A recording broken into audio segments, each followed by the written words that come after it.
Ho, ho, ho. So, welcome everyone from frosty Finland. We've had about 50 centimeters of snow, so it's perfect for this Santa's Christmas Pitch event that we're organizing today. My name is Werner Välimaa. I'm going to be your host and moderator for this event. And we're super excited. The purpose of this event is to showcase, empower, and support the startups that are creating solutions for helping children and helping youth in a variety of ways. And Santa's Christmas Pitch, so we're going to have 10 startups showcasing from globally. We've been having applications. We had 10 different nationalities in total, 28 applications, and now we've selected through a public voting process and our own due diligence the 10 best startups.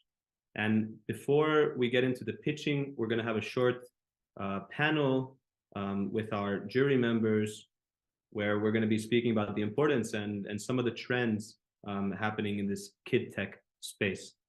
And yeah, so just a short word about the organizers. So we are Arctic Startup.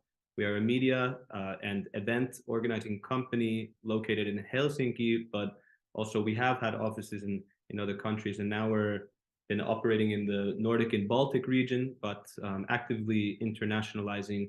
We'll be having an event in Turkey later this year, also in Bangkok happening at some point. So now,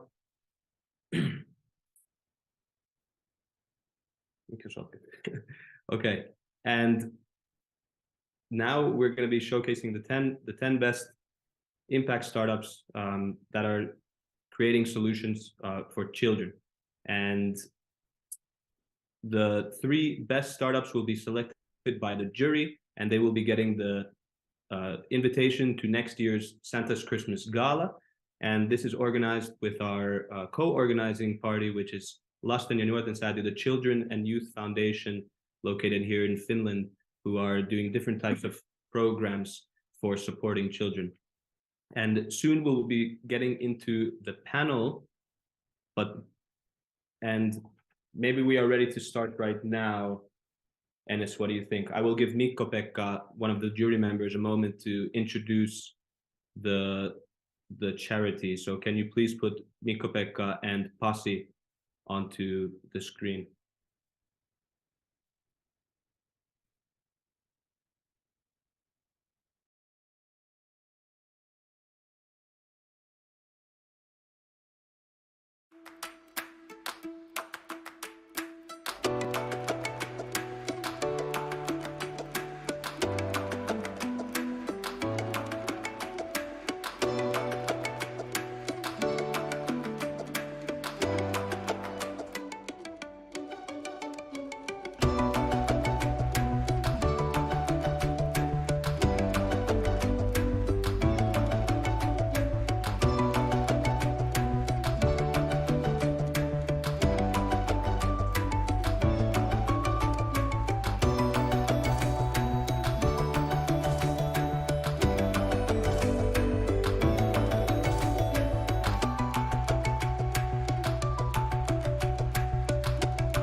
All right, so now we're gonna kick off the program with a panel. And before we get into the panel, I'd like to obviously introduce, we have Pasi Joronen, founder of Polkuni, and we have Mikko-Pekka Hanski. And Mikko-Pekka Hanski is representing the Lasten ja Nuorten Säätiö Children and Youth Foundation. I'd like to give him an opportunity to say a few words. All right. Hello, everybody. About Children and Youth Foundation, it's a 30 years old foundation over here, and fantastic that we have reached this partnership on thinking about this, because the world of children and youth needs new innovations always. Our job, our foundation's job, is to increase the belief for the future that kids can actually influence it. And we do that with several programs. We have the Future Cool, Read Our, Work Life thing, and also Dreams. And foundation can be passive just investing to research and these things, but Children and Youth Foundation is very active. We have almost 30 people working together, creating actual impact here in Finland, and several new innovations and ideas and programs coming up next year. And I wish you all can help us to increase the belief to the future that there is alternative futures and the kids can actually influence it. So thank you for inviting us and being partners. Thank you, Mikko-Pekka. And as Mikko-Pekka alluded to, there are definitely opportunities for innovation within this space for startups, and there can be, exponential impact from supporting youth as they grow and start their journeys in life.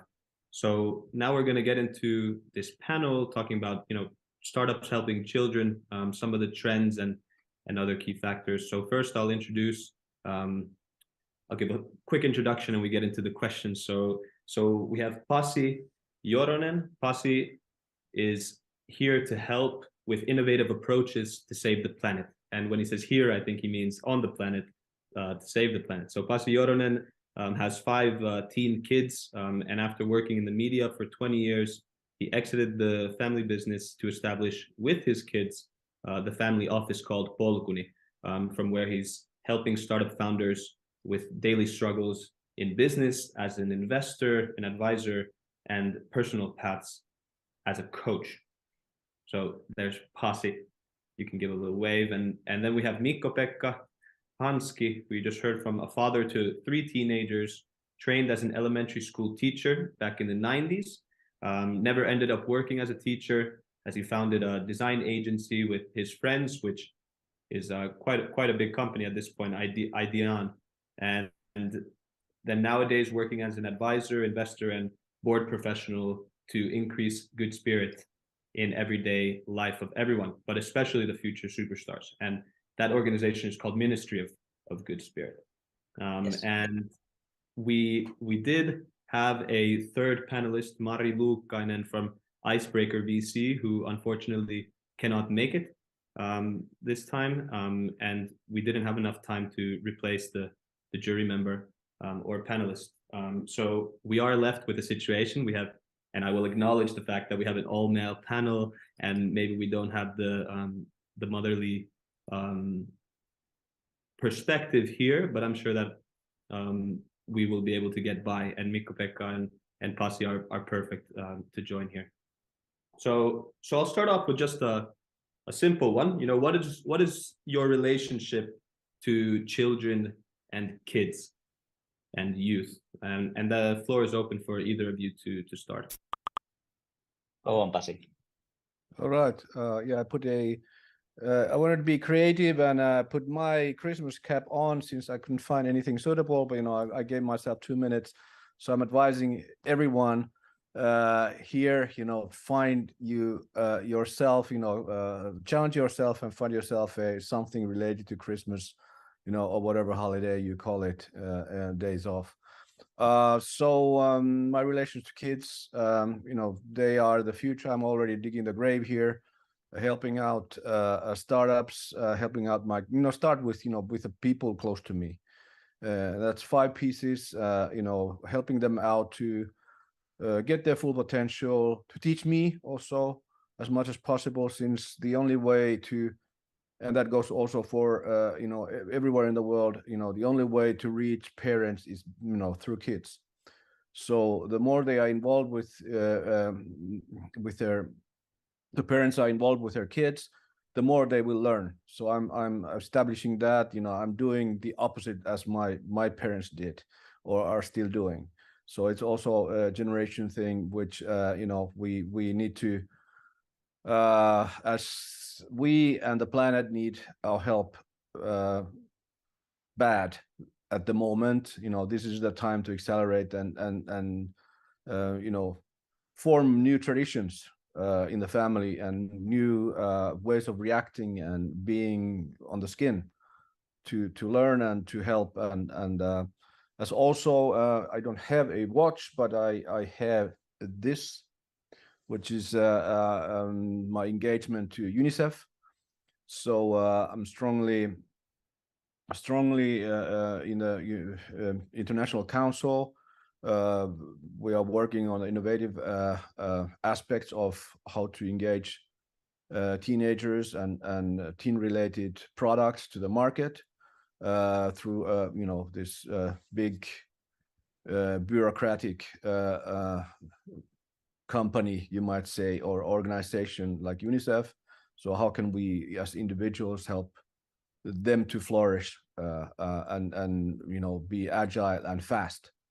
And so that is also another angle. And of course, I'm in the startup community here in Finland, and like one of my main things I do is to coach startup founders, since they are usually very special characters, and they to push forward their innovative approaches to the world and also stay in contact with themselves. So that's what I do through my NLP training, what I've done in training about myself, but also training, as a professional trainer coach. That's it. All right. Mikko. Yeah, so my relationship with kids is very simple, actually. As an aspiring father, I try to evolve the human connection with my sons that are all teenagers. Obviously, father's influence to positive or negative influence to kids is decreasing, and their peers' influence is increasing. So obviously, I try to be in a harmonious and balanced way, try to connect it with the teenagers. When their brain changes, my brain changes as well. The second relationship with kids is that kids has taught me everything that I know about design. And I was a 20-year-old arrogant student in University of Jyväskylä, started to be a teacher, and in my first training, I was faced with 37-year-old kids. And our job was to learn to read. After first hour, a 7-year-old girl said to me that, "Hey teacher, do you know what? The teaching is not about the teacher or school system, it's about us." Same thing with design.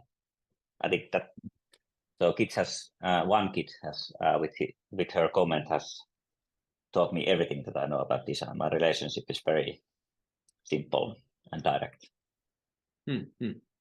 Oh yeah, definitely. Cannot relate to being on the parent side, but I can imagine that you're always learning from the children as well. So yeah, Pasi, like as a parent, what are the things that you worry about most for the future? At some point when they were growing up, I was really finding their passion and out of the concept that or thinking that I had in mind. So that if it is that they they want to explore how the ants walk, that's they're passionate about that, that I'm here to support them. So that was one of the things, finding their passion. And what else? What was the question? Yeah, what you worry about most, or Yeah, what gives you the most hope? You can throw that in there too. Yeah. So the worrying thing currently for the world is that we are not using the youth capacity as we could, and we have a system that is made, schooling system, what I'm referring here, that has made is turning us into machines or whatever, and it's 100-year-old system that is not serving us most efficiently currently. So I'm worried about that we lose the teenagers to do kind of execution type of work, with brains turned off, and we need that brain capacity. And every step forward will help someone to make even a bigger step forward. So losing that potential, that's the biggest worry for me, and that's why I'm really engaged with the teenagers and teens pursuing for their entrepreneurial careers. What about Mikko-Pekka? Are you relating to the things that Pasi says, or? Yes, very much. That's a very different perspective to this one. So very everyday worry is that now Finland has snow and winter has come. I'm worried that my teenagers understand that they have to wear like warm clothes. that's my first. Yeah, or clean and warm. Anyway, so that's a very simple worry. But that I totally agree with Pasi about the worries and hopes and the opportunities. That kind of like an obstacle. Opposite to worries, also that. What Pasi said.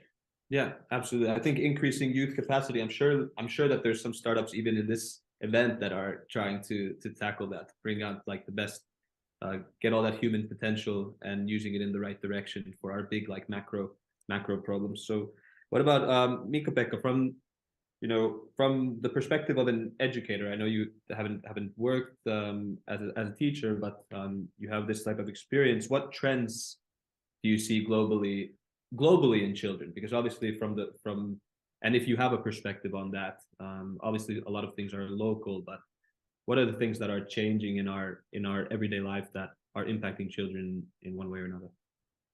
I think that already from the early days of Nokia, one of the big things was that put the mobile device in palm of everybody's hands, and this democratizing technology is one of the really big things that actually creates opportunity. That the distance from having access to all knowledge in the world is decreasing tremendously. Now, at the same time, with the recent launch of OpenAI's ChatGPT, if you combine the access to technology and also the technology's abilities to understand things and explain things, if that goes all the way to the far end of the last mile, I think that's a great trend that helps everybody. On the other hand, the one trend is that still, especially when governments and countries have their own problems, they're like stressed. Quite often, one of the trends that impacts the education system, that the education system becomes control systems. And so at the same time, we have a like opening up layer of technology, but at the same time, somebody starts controlling it. And that's it's like I think this conflict or tension is something that we have to be very mindful about. What about Pasi? From what do you see, and what do we need to be mindful of as educators, teachers, parents, entrepreneurs? For me, the touch of reality. So from the UNICEF data, what I'm available to get some from the people, we see that it's not many kids in the countries where they should be going to school are actually dropping out because it brings no added value to them. It's not touching them in the touch of reality world. So they go for storage. I call them a storage, the schools. So they are either and the teachers are not motivated, they are not paid off, it's just like things do not happen. I visited many schools around the world, seen in this one school in India, there was like, we will hire any adult entering the school. That was quite alarming at some point. So it's just like the system is not taken care of, and at the same time as it should bring out the best out of the students from many perspectives, from artistic or business or whatever, pursue their interest and passion. They're putting them in a kind of like frame, which they're already struggling as their personality is evolving at the same time, and they are put in the frame which they carry with them all through their life. And the kind of usual things I have also here, and on the right shoulder I have my artist artist in me, and I come across with you know, the words or the sentences the teacher has said to a student that they still remember after 40 or 50 years. You know, you cannot sing. Thank you. Just, you know, in the choir, just move your mouth, please. Don't sing. Things like that. And they you know, they are very vulnerable, and, you know, those things are.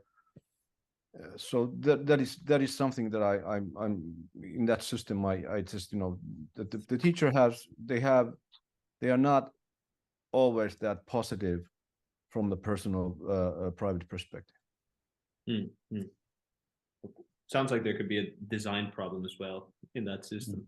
Yeah. So, you know, one thing that is really kind of gaining steam right now within startups is, you know, and in general, is the quantification or measurement of impact, and how that will be used in like financial assessments in the future.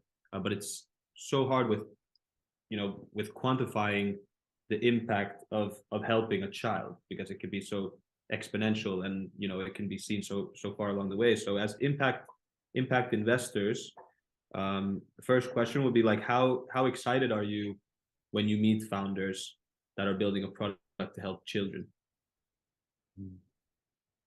I think it's a wonderful thing, because like we inherited, I think all of us in this program and this time and space that are in this Zoom understand explicitly also that helping kids to learn better and reach their full potential is the best ever investment. It's the best venture capital investment of a country that you can do. The thing is that if we just know it, but how is not that the reality in the world? And I think that's a question of that. I think what inspires me with all the startups and these innovators, that we can actually realize and try to quantify it. It's like an exploration journey. We're going to find a number for it. It has not yet been found, the measurement, but we are on the way of finding it. And that's very inspiring. What about Pasi? How do you feel when you run into a startup helping children? I have a personal problem with the measurement, since if you it's the same. I have a few companies working on the sustainability currently, and, you know, the only thing that the companies that are asking are, give us a KPI that you can follow, you know, give us something from 0 to 100, and we say, hell no, because it's you know, if it can be explained that easily, it, you know, it will give a false perspective. So it's so many multiple angles and things that you cannot actually, you can just pick up the data points around it, and you can acknowledge that, you know, there's things that I can or we need to do. But, you know, having one, like a single credit telling you you know, that how things are, you know, it's just, you know, it's not today anymore. You know, it's more a feeling. It's you know, there's so many things that you know, are so, like I say, as an investor I started quite heavily 7 years ago in Helsinki, the accelerator program for learning solutions, and I've seen the problem with that is being like, you know, it's nice to it's like feels super good to you know, make that kind of inventions. But then the reality and the filters that are built around it, you know, from each school, from each county to each state to each, you know, whatever policies you make, and the scaling is just painfully slow. And it's not a viable, often it's not a viable a profitable investment. I'm not looking for fully on that. But just even get it out of Finland and, you know, some other countries, it takes a huge effort. And just recently, you know, the investors have actually considered that, you know, investing into the education applications is worth it, since, you know, the track record of that and the profits and what they are after has not still kind of met their needs. Do you have a comment on that, Mikko-Pekka? No, it's like following up the lead of Pasi. Right. All right. So you kind of touched on it. You're meeting founders. Different impact investors have different ways to look at it. Some are using measurement tools more than others. So what's like important for you? We could go to Mikko-Pekka. Is it the product or the service, or would it be the intentionality of the founder, of what they're trying to accomplish? It's totally in the intention and also the attitudes of the founder. And there's one particular thing that I kind of like I try to find is that are the founders doing it for themselves or for the company or for the bigger cause? And also there that what kind of mandate the founders think that they have to actually solve the problem. And these kind of like a very value-based questions are kind of like goes into my head when I look at the ideas change, but the founders slowly change. Right. So like even if a company will iterate, and they often have to, if there's intentionality, then you know that they might bring forward this bigger mission they try to make. Yeah. Absolutely. Do you see a potential negative impact from merging kind of kids and technology with like apps? This is for both. Yeah, it's like thinking about that. There's like of course there's like negative impacts. Every solution have negative like impacts. Nothing is like fully positive. But I think that with good intentions, they are not road to hell, but they are road to finding a best solution. And I think that's something that I would like to urge and empower and amplify all the founders to look at this thing, how we make two good solutions against one negative impact. Very, very generic answer. Yeah. I mean, I think it's the classic one where you solve one problem and you create 10 more. It's just the nature of the game, nature of the beast. But what do you think, Pasi? What do you see? Do you see potential negative impacts, and how do you feel about the net impact, or if there is such thing on digital devices? Yeah, like merging kids with technology, helping kids through using. That's the only way to scale. But then how it's done, how it's managed, and so for me, one of the problems is the technology is that the parents need to have the control on the technology. They need to also take a stand. They need to be tough on the putting the borders and the frames for the usage, and so if they outsource it only to schools and so it's the kind of they are using the mobiles as much as the kids. So there's always the negative aspect, but it's the only way to scale things. We don't have the manpower to scale things if they need to be digital, because we don't have time. We don't have the 100 years. We have max 10. Right. So where do you see possibly the best like opportunity for a solution to like children's problems? What would be something that you would want to see someone solving that comes to mind? There are so many, but just to elaborate from Mikko-Pekka's answer, that I'm screening the kind of the founder story, the pain point that they experience themselves, because that's usually the thing that drives the product further, and the resilience for the negativities that come along the founder journey. So from the personal story with the pain point is relevant. I invest to founders. I know that if I invest into good-hearted, genuine, passionate, emotional founder, I know that they will make right pivots if needed. they that's so that's been my philosophy from the day one on my investment track. What about Mikko-Pekka? Yeah. Like the original question was, I just started pondering Pasi's words. So. Right. Sorry. So, like, what would be something that you want to see someone solving in children and youth?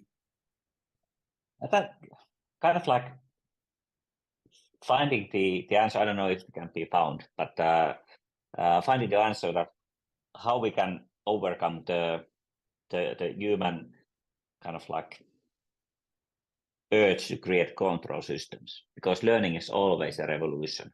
I don't know how to read. Now I know to read. It's a revolution. So how can these solutions like go beyond the existing mental models is what is good. And but there's many roads to this, but that's what I'm looking for. Okay. Well, final one for both of you is what are you wishing from Santa this year? Maybe it could be related to this topic with him. Yeah. Personally, a little bit of hope, more hope, and that we get our acts together in terms of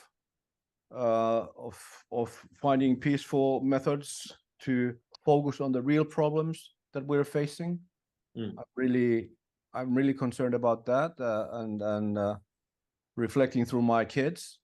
Also, that is something that I'm hoping that the Santa might give us a little bit of sensitivity and empathy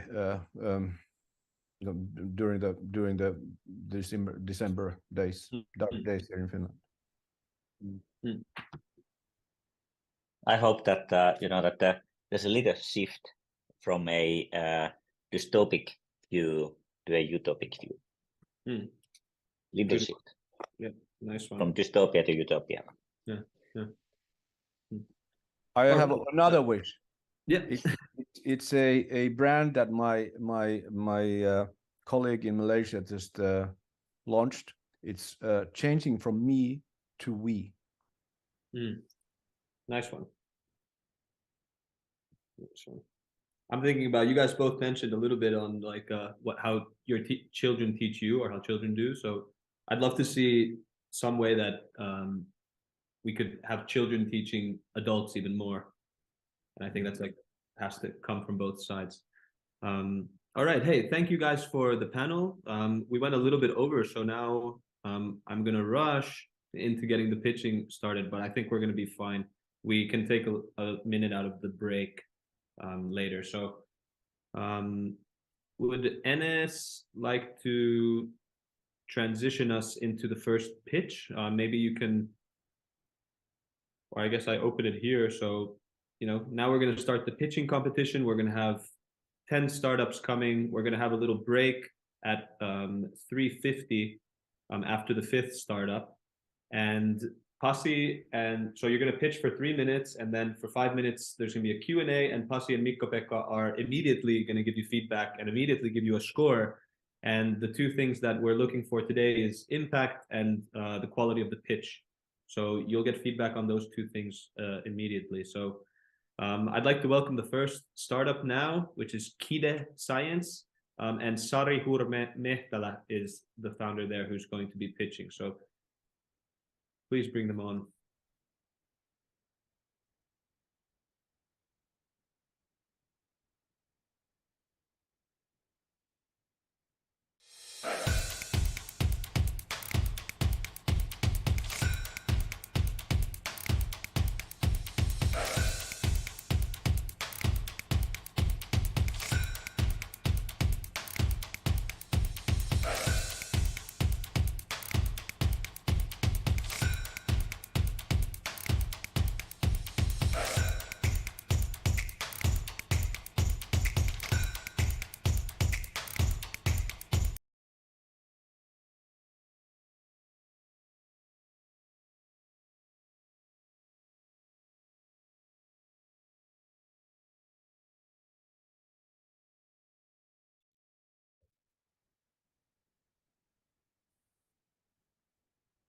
All right.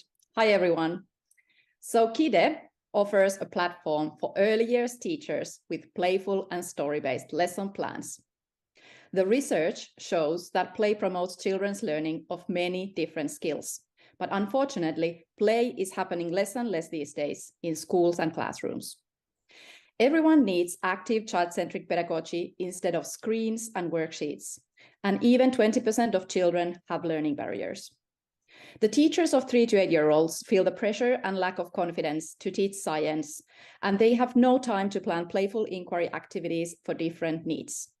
Luckily, we had 5 years of academic research by our founder to find the most engaging approach for early childhood education. The engagement is guaranteed because we use imaginary play and stories with children. And it is screen-free for children in a classroom, so we don't offer any screen time more for young children. It works even with ADHD children. The platform for teachers is really easy to use. The teacher can search a specific topic or what kids are curious about or passionate about, and then they can do the lessons after they have watched the guidance through video and everything else from the platform. Every lesson starts with the story that has a problem that the kids need to solve through hands-on experimentation. In the end, the children will report back, for example, to the robot Hoseli, how did they find out the problem and what did they do to solve the problem for robot Hoseli. We have lots of topics and interests that kids are curious about in those age, for example, slime or even holidays or Christmas, but we also cover many topics that you need for early years education: STEAM, arts, movement, social education, and everything else. We even partnered with DreamWorks' Gabby's Dollhouse hit Netflix series, where we made lesson plans for each of those Gabby episodes. We have paying subscribers from 30 countries, and we are focusing now for the US, where we just closed big deals for the public sector with New York, and in Florida, Orange County Public Schools. Our pricing plan is quite easy to understand, so everybody, even you there, can start for free for our platform and then subscribe to a monthly or yearly plan with all features, lesson plans, and trainings. We have 4 levels of impact evidence, and we just won as a best learning solution from Finland for international market. We have raised $3+ million seed funding, and there's still some room left for people who want to play with us. Thank you so much. Okay, thank you, Sari. So now we have a 5 minutes Q&A. We have it on the timer there. Go ahead. Yes, may I ask about your story creation thing? Because I think you have a wonderful universal idea that, of course, play is the way we learn. And also combining science to it is really cool. It's a universal thing. But stories, they have a lot of cultural connotations. So how do you intend to scale the story creation? Yes, really great question, because we don't have any cultures in our stories, because everything happens in the imagination world called Supraland, where everything is possible. There's no Finland, there's no countries, there's no cultures. So the story world are actually out of any cultures or country-specific things, and that's why it's globally scalable. We haven't had to use any other stories in any other countries or cultures. Good solution. Since this is a little bit familiar case for me, as Sari knows, I have a little bit kind of like investment. You are a scale up phase currently, right? Well, kind of. We still haven't raised the A round, so I have to say that we have kind of scaled the solution, but we have wanted to develop that our users have used that for free. And now we are trying to grow the revenue and business case, especially in the US market. So maybe not saying scale up yet, but otherwise, yes. Getting close there. Yep. Yes. Congrats for that. You've been doing a long journey so far. And I know it's not easy to get to that stage, especially around in education. What has been your secret sauce? If you need to name 3, how you got this far, and you actually, you are one of the top educational teams in Finland. How did you make it?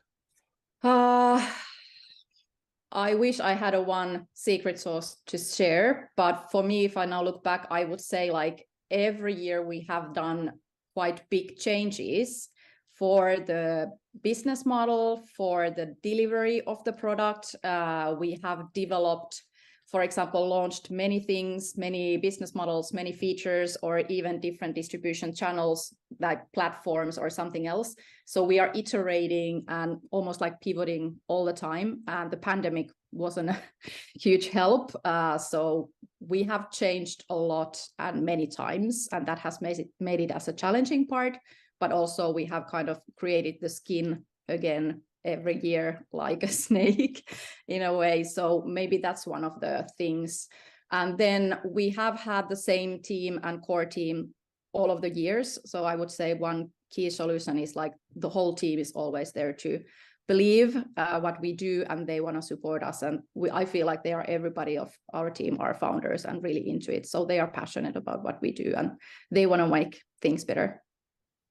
Have you openly shared also your mistakes to other teams so that they could actually learn from what not to do? Yes and no. I feel it's really hard to share the mistakes that others can kind of try to avoid them, because all of the mistakes I feel that we have made have been really specific for our product, or then like, okay, well, there was a pandemic, or we were focusing for a China market, and then the legislations there kind of cut everything down. So it was almost impossible. So there's so big things that happen to everybody, but then also really specific for our company that it might not help to others. But I'm always trying to share those learnings that others don't do the same mistakes. Thank you for that, Sari. Mikko, do you have anything else? I'm just saying that congratulations on closing the New York. Yes. That's like a superb thing. Yeah. That's like a really big thing. Yes, it is. We felt like that was kind of the hardest city or state. And it was so happy to see that. And also that we didn't need to change anything in the solution, that it fit 100% what we had for their needs. And have to mention also the Florida deal is actually that we started now with the special needs teachers and students. So that's even bigger thing for us. It's 9th biggest district in the US. And to start with special needs education is something like really amazing. Brings tears almost in my eyes. How long did it take you to close the US deals? They happened actually almost like in the meeting. So they were fast, but otherwise I felt like it has taken us years to try to enter the US market with B2B. But now I feel there is a moment after pandemic and everything. Okay, sorry guys. Okay, now we have to stop. Congratulations, Sari. But Thank you.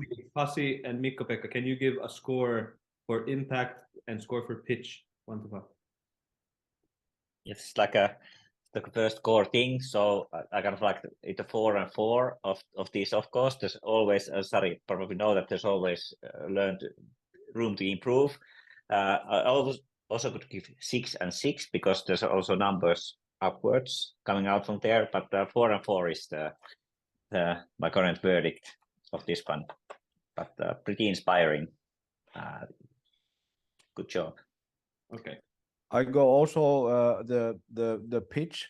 I'm still in favor of the kind of the personal pain points that would elevate the pitch, because it gets very emotional. That was lacking it. So I'm giving I will give 5 for all the reasons: activity, imaginary play, hands-on, New York, UNICEF. Those things are so big that it's just for that I give a 5. Okay, thank you everyone. Now we're gonna welcome the next startup. Thank you, Sari. See you around in the end or in the breakout rooms. Now we're gonna have Milla Westerling from Green Planet Astronauts joining.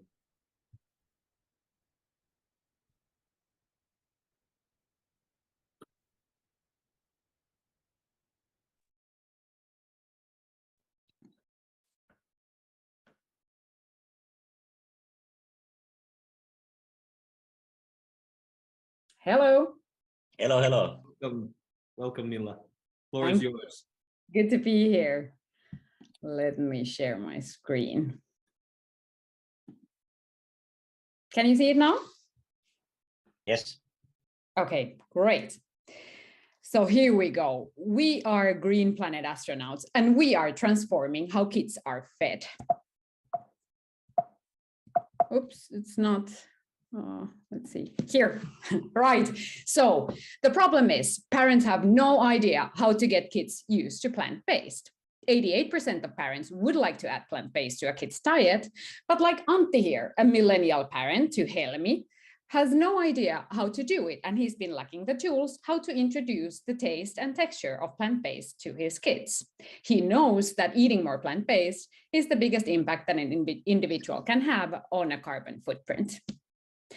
No worries, Antti, we have a solution for you. We do sustainable kids food that is built on planet-friendly pillars. It is always organic, it is 100% plant-based, and our packaging is always recyclable. We do product innovation for every meal at every age stage. We have veggie blends for starting solids. We introduced the world's first oat milk product to kids. We have an oat bar that is rich with plant-based protein, and we have oat bites that is like healthy candy replacing milk chocolate. We're building our product portfolio towards the toddler and preteen years beyond the baby food category. We're also building a unique tech platform for planet-friendly parenting. 89% of parents need help with kids' nutritional needs, especially when it comes down to eating more plant-based. We combine first-party data to nutritional information, and then we turn it into a personalized meal plan and a nutrient tracker that is creating stickiness and revenue. We are driving sustainability and innovation in the category. There is no other player in the world that would have sustainability in core focus. Retail coverage, a DTC platform with subscription model, a wide age range products that are shelf stable. The market is huge. US is estimated at 90 billion and Nordics around 10 billion. The growth has been amazing. We are listed at 700 plus stores and we have 600 plus subscribers. We are on a 1.2 million euro run rate, operating on 2 markets. Since the beginning of this year, we've been able to grow our subscriber base by almost 250%, AOV by 124, and retail sales out by 91%. We are a group of fun and passionate people, super talented, who really know how to get things done and are really genuinely interested in spreading our mission. In the board, we have top industry expertise as well as successful startup founders. Next step in raising a planet-friendly generation is to raise a funding round of 5 million euros. We're looking for 1 to 2 investors with a broad network in the US and DTC expertise. We're going to close by the end of April. Camilla, I need to cut you off. Sorry about that. So Pasi and Mikko-Pekka, please present your question. Pasi, go on. Oh, this is a tough one.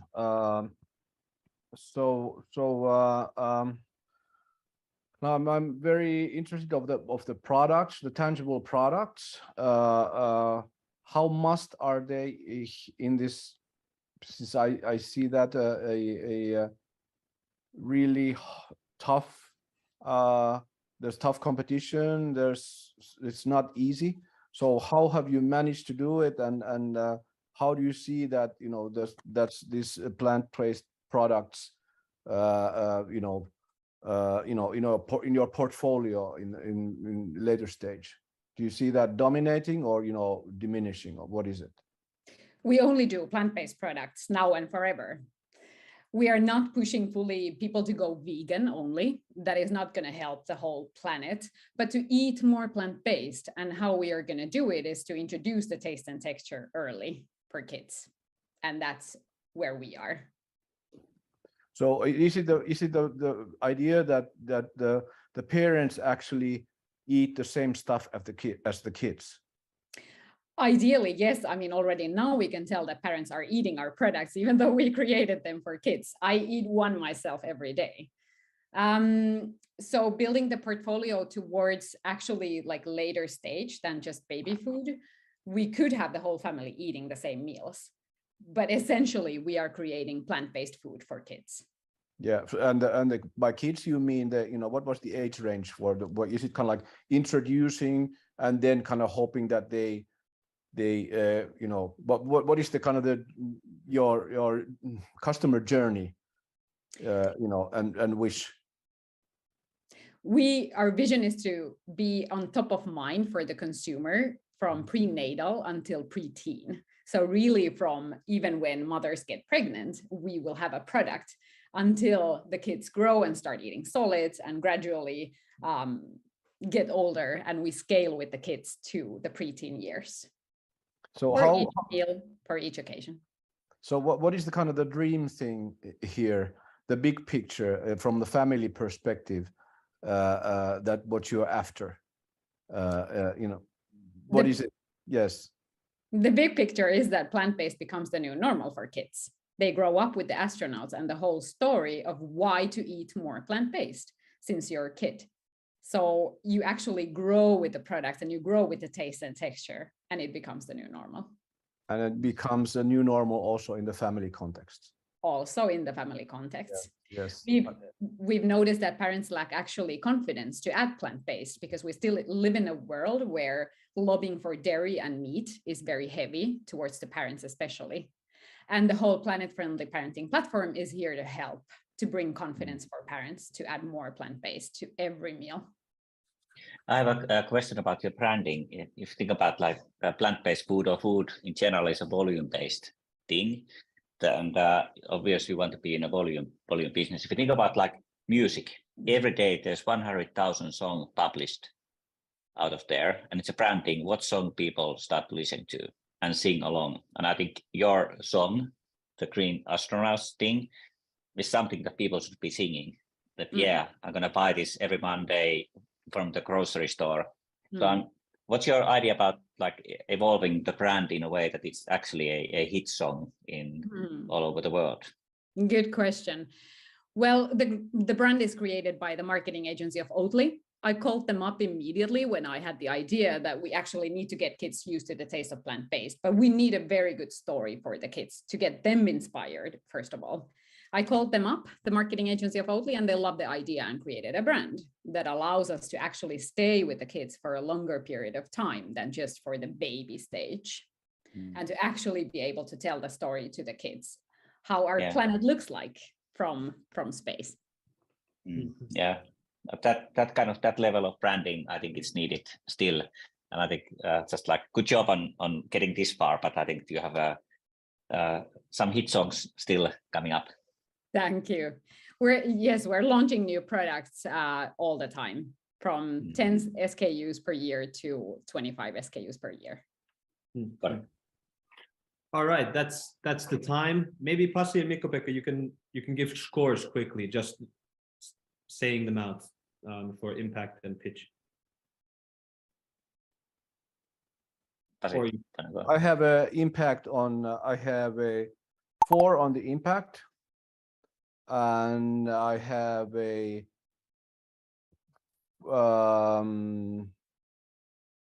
I have a 4 on the pitch. 4 out of 4. 5. We were given a 1 to 5. Yes.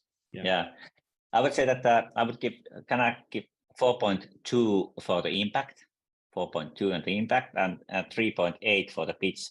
I still would like to get a like a story of how to evolve the brand into a global hit song, and also on the other side, what if you sell 50 million of revenue of this one? How do you gonna organize the production of this and distribution of this one? That mystical thing is something that might increase the value of the pitch as well. Thank you. Thank you, Mila, very much for joining. We'll see you in the breakout rooms next. The next one will come on now, and this is Vitali Karpejcik from Pig Pug Health. And we're going to speed it up a little bit with the Q&A, so we can start it at like 1 minute left. You can give the Q&A, the scores, I mean. Hi, guys. Hi, Vitali. Let me start.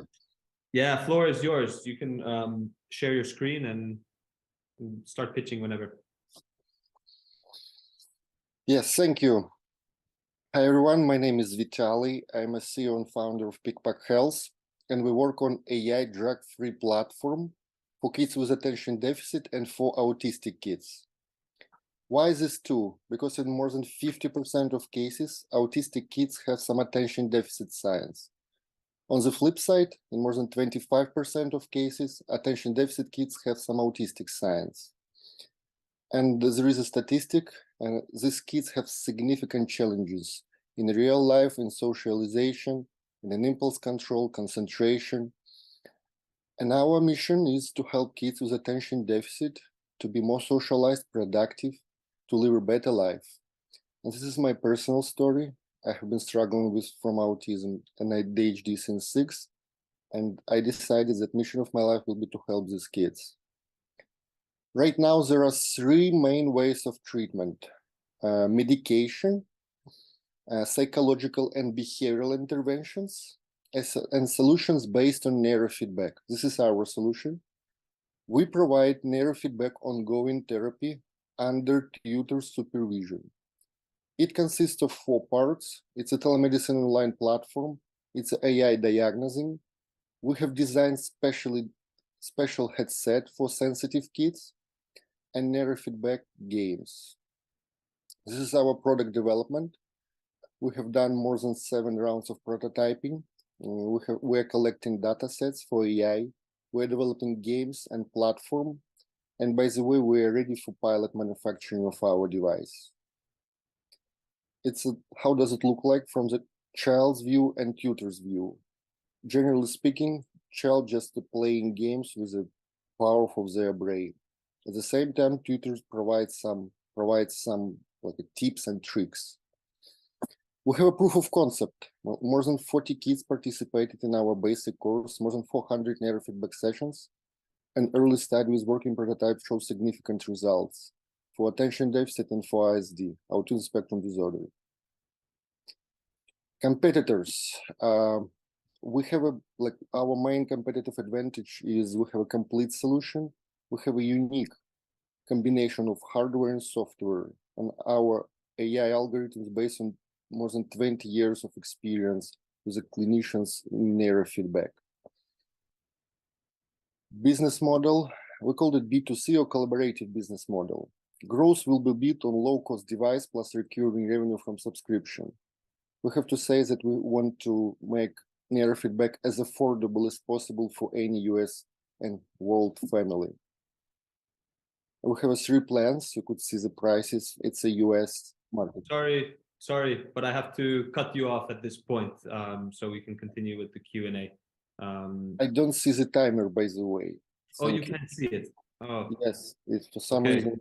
Maybe you have to change your view, but okay. So now Mikko-Pekka and Pasi will give you some questions and feedback, and then at 1 minute I will cut it off. Vitaly, great job, really important thing. So how is your status with the regulators right now with the medical device thing? Where are you on that one?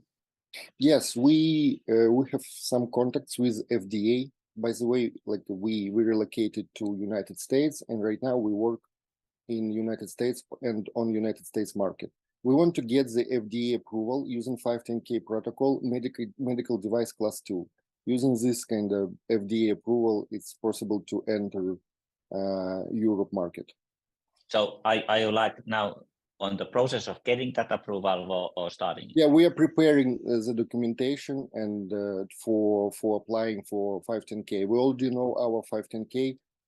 If you don't know 510K, it's a substance. I don't. Okay. Yeah. Yes. Good. Thank you. Yeah. Thanks, Vitaly. I like the approach. You have the hardware and software, and my concern is the kind of the AI experience that I'm meeting in many companies, that they it's not easy, and there are a lot of struggles around it. So can you a little bit describe more, what kind of team do you have behind it, and what are the findings and takeaways around that? Yes. Thank you. First of all, I would have to say this is the AI. It's kind of not our priority. We are working on the treatment, but we have some algorithms already kind of on the market for AI diagnosing first, and like using raw EEG, we will diagnose attention deficit and ISD. By the way, I'm a kind of AI guy and a serial entrepreneur. We have sold the company to American Online 2016 with some masks using AI, and we have one more guy in our team, AI like a neuroscientist who works with AI, 2 persons. But I have to say that like AI is kind of secondary priority now, but at the same time we know that AI is the future, and we want to partially replace human factor in the future by AI. By generally speaking, AI will provide some tips and tricks if it's kind of possible in any cases. So your first priority is then what? The first priority is treatment, AI diagnosing, but treatment is to provide some games. Why? Because neurofeedback well known since 19th, and it's proved treatment for attention deficit for autism. But the experience is quite boring.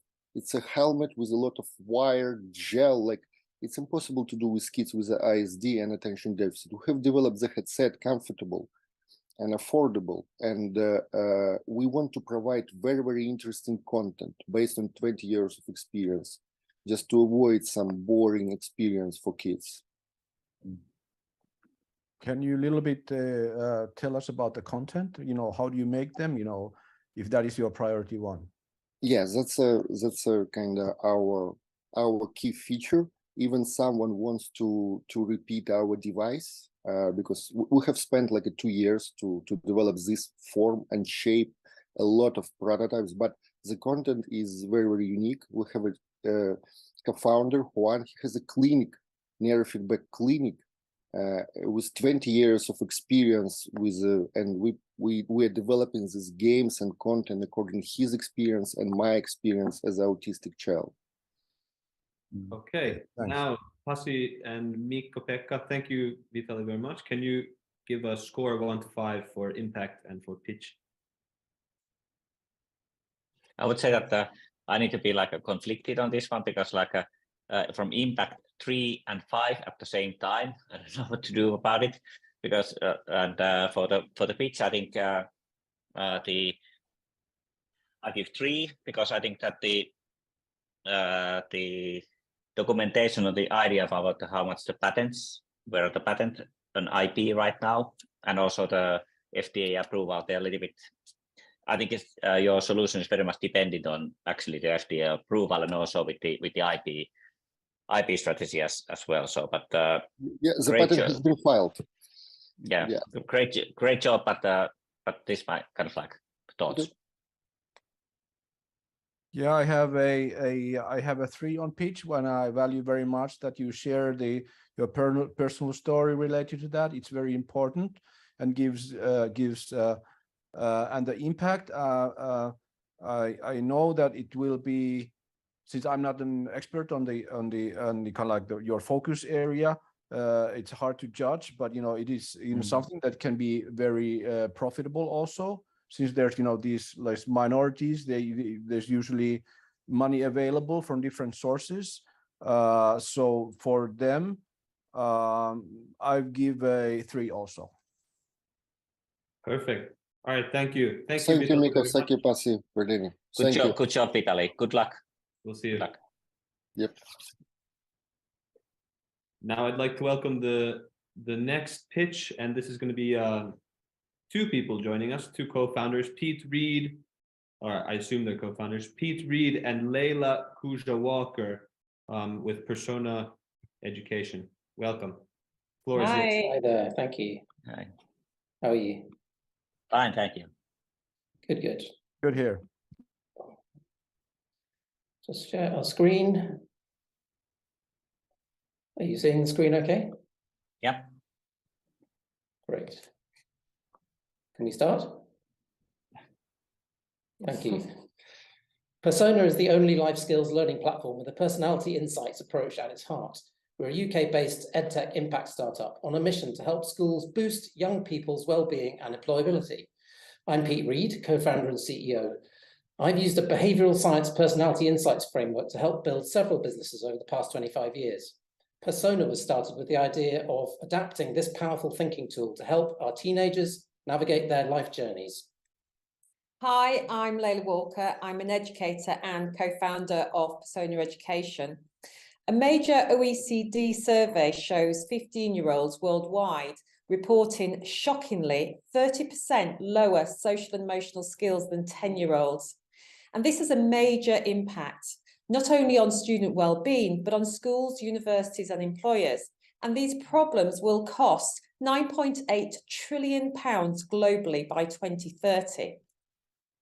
So that's why we created Persona Life Skills. Students develop 22 life skills through a personality insights lens. In our modules, they learn to use these to adapt their thinking, communication, and behaviour. We're currently piloting digital skills badges in partnership with Pearson, so students can share these achievements. There are over 500 million teenagers with internet access on the planet. Persona Life Skills cost £6 per student per year on average, which means our global addressable subscription market is potentially worth £3 billion. We've proven the business case with sales to both government schools and private schools. We're also working on several licensing deals, and our third revenue pillar will be insights data. I'm part of a diverse and experienced team with complementary skill sets. And supporting the core team, we have some reps in India, the Middle East, Africa, and Central Asia. We've also brought together a carefully selected advisory panel. Today, over 350 schools in 39 countries have registered with more than 100,000 students. And every teacher who's reviewed Persona Life Skills rated it excellent or great. Plus 91% of students report they've learned how to improve their targeted life skills. Last year's revenue approached £200,000 and our pipeline is worth £490,000, I should say. We're aiming for 14,000 paid users this financial year, and we're expecting a 2 to 3 times annual growth to 2026. Our next priorities include adding more sales reps, closing B2B licensing deals, and running Ministry of Education pilots. We're now raising £500,000 in a seed round to finance growth over the next 18 months. That will enable us to reach 43,000 paid users and around £1 million in revenue. 6 angels have already invested, including our lead investor, Mario Peters, who's the founder of Curriculum.com. As an investor, you'll be buying into a highly scalable product with a unique value proposition. I have to be very strict. Thank you for listening. Mikko-Pekka and Pasi, your turn. And at 1, I will tell you again for scores. Yes, so as a father of 3 teenagers, I totally agree with your challenge and also the solution. It's there, but I'm a little bit curious about what's your idea about the branding? If you think about selling to 500 million teenagers, there's already energy drinks, there's already alcohol brands, everybody's selling to the teenagers, all kinds of meta skills. So how are you going to compete with the big marketing brands? We're selling to schools and colleges and through B2B partners. So we are not directly selling to teenagers or parents at this point.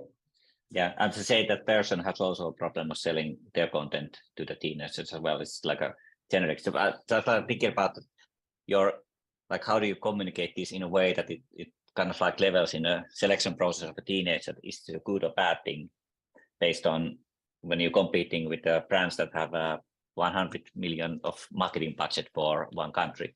So that's what I'm thinking about.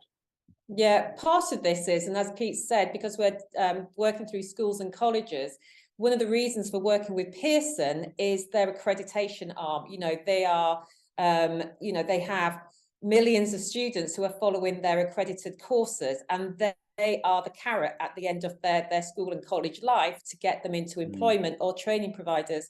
So by working with Pearson, that if you work through these skills and you show you have these skills and you end up with these badges that you can then share with your next training provider, employer, etc., that's where we are different. We're actually giving them something to pass on to enable them to show they have something different to other teenagers. Yeah, I agree. I think that's the only way to actually to go. But I still think that there's a lot of, we all have a lot of branding things to do as LinkedIn. Yeah, no, absolutely, absolutely. Thank you. I kind of like in the pitch, you know, in general for everyone, you know, you want to keep your 3 minutes 10-mile high. So the moment I start asking myself a question, then you will not most likely, my thoughts get stuck. So that's the advice I've been given at some point, or that you know, keep it 10-mile high. You know, don't even think about, you know, we're about to land or anything. Don't so you know, that's kind of the basic thing. So here I got stuck with you had 100,000 users, right? And your turnover was not so that much. So are you on a freemium or are you on a what are you doing? You know, that's where I got stuck, and I actually didn't listen to the rest of it because, you know, it didn't match for me.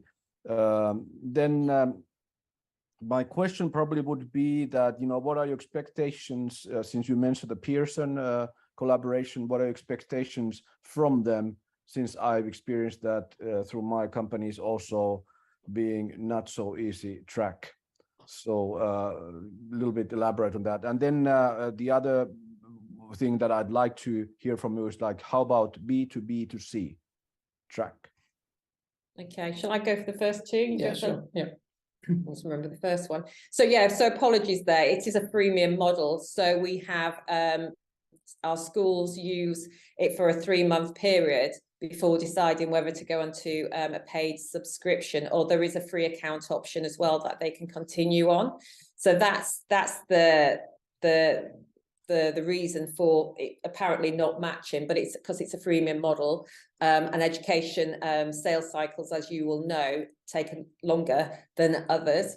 In terms of Pearson, as we were saying to the previous person, they already have a significant network through their accreditation P&L, basically, and they are looking for 2 things really. They understand that there is a huge link between social and emotional learning and attainment. OECD and others have shown that, and so they're wanting to raise the value of their accredited programs by offering social and emotional program to run alongside it as part of that P&L line, basically. So that's where we're hoping to fit into existing P&L that they've got, that they can see as potentially raising the value to their end customer. So that's why that's super exciting. And Pearson, as you know, is the skills and accreditation is the heart of their program. I'm sorry, I have to cut you Right. off again. You guys want to give quickly scores 1 to 5? So quick one, I have to say that to give scores and evaluation, of course, it's about like a lot of disclaimer. It's about first impression of this one, and obviously that, you know, the better the valuation of the thing that may. But I think that from the impact point of view, it's like 3.8, 3.7 kind of thing. From the pitch thing, I would like to give you like 2.5, because I was waiting for the big marketing thing, that how you convert, you know, the 500 billion people that are not in the school system, don't care about the school system, to use this solution, and how do you compete with PlayStation 6 or PlayStation 7 and their marketing budget on this one. But that's my thought. Thank you. I give from the pitch, I give a 3, since you know, I was already landing my my landing gears were already down. So you got me at one point because of the inconsistency. And the impact, I think this is super, life skills is super important. I have to give from my heart, I give a 5. Perfect. Yeah. Thank you. Thank You you. guys. Thank you, Pete. Thanks, guys. Thank you. and Thank Leila. you. See you around. Bye-bye. And Good job. the next pitch will be, well, the next pitcher will be Mustafa Abdulamir, and the company is Corsi. Please welcome to the stage.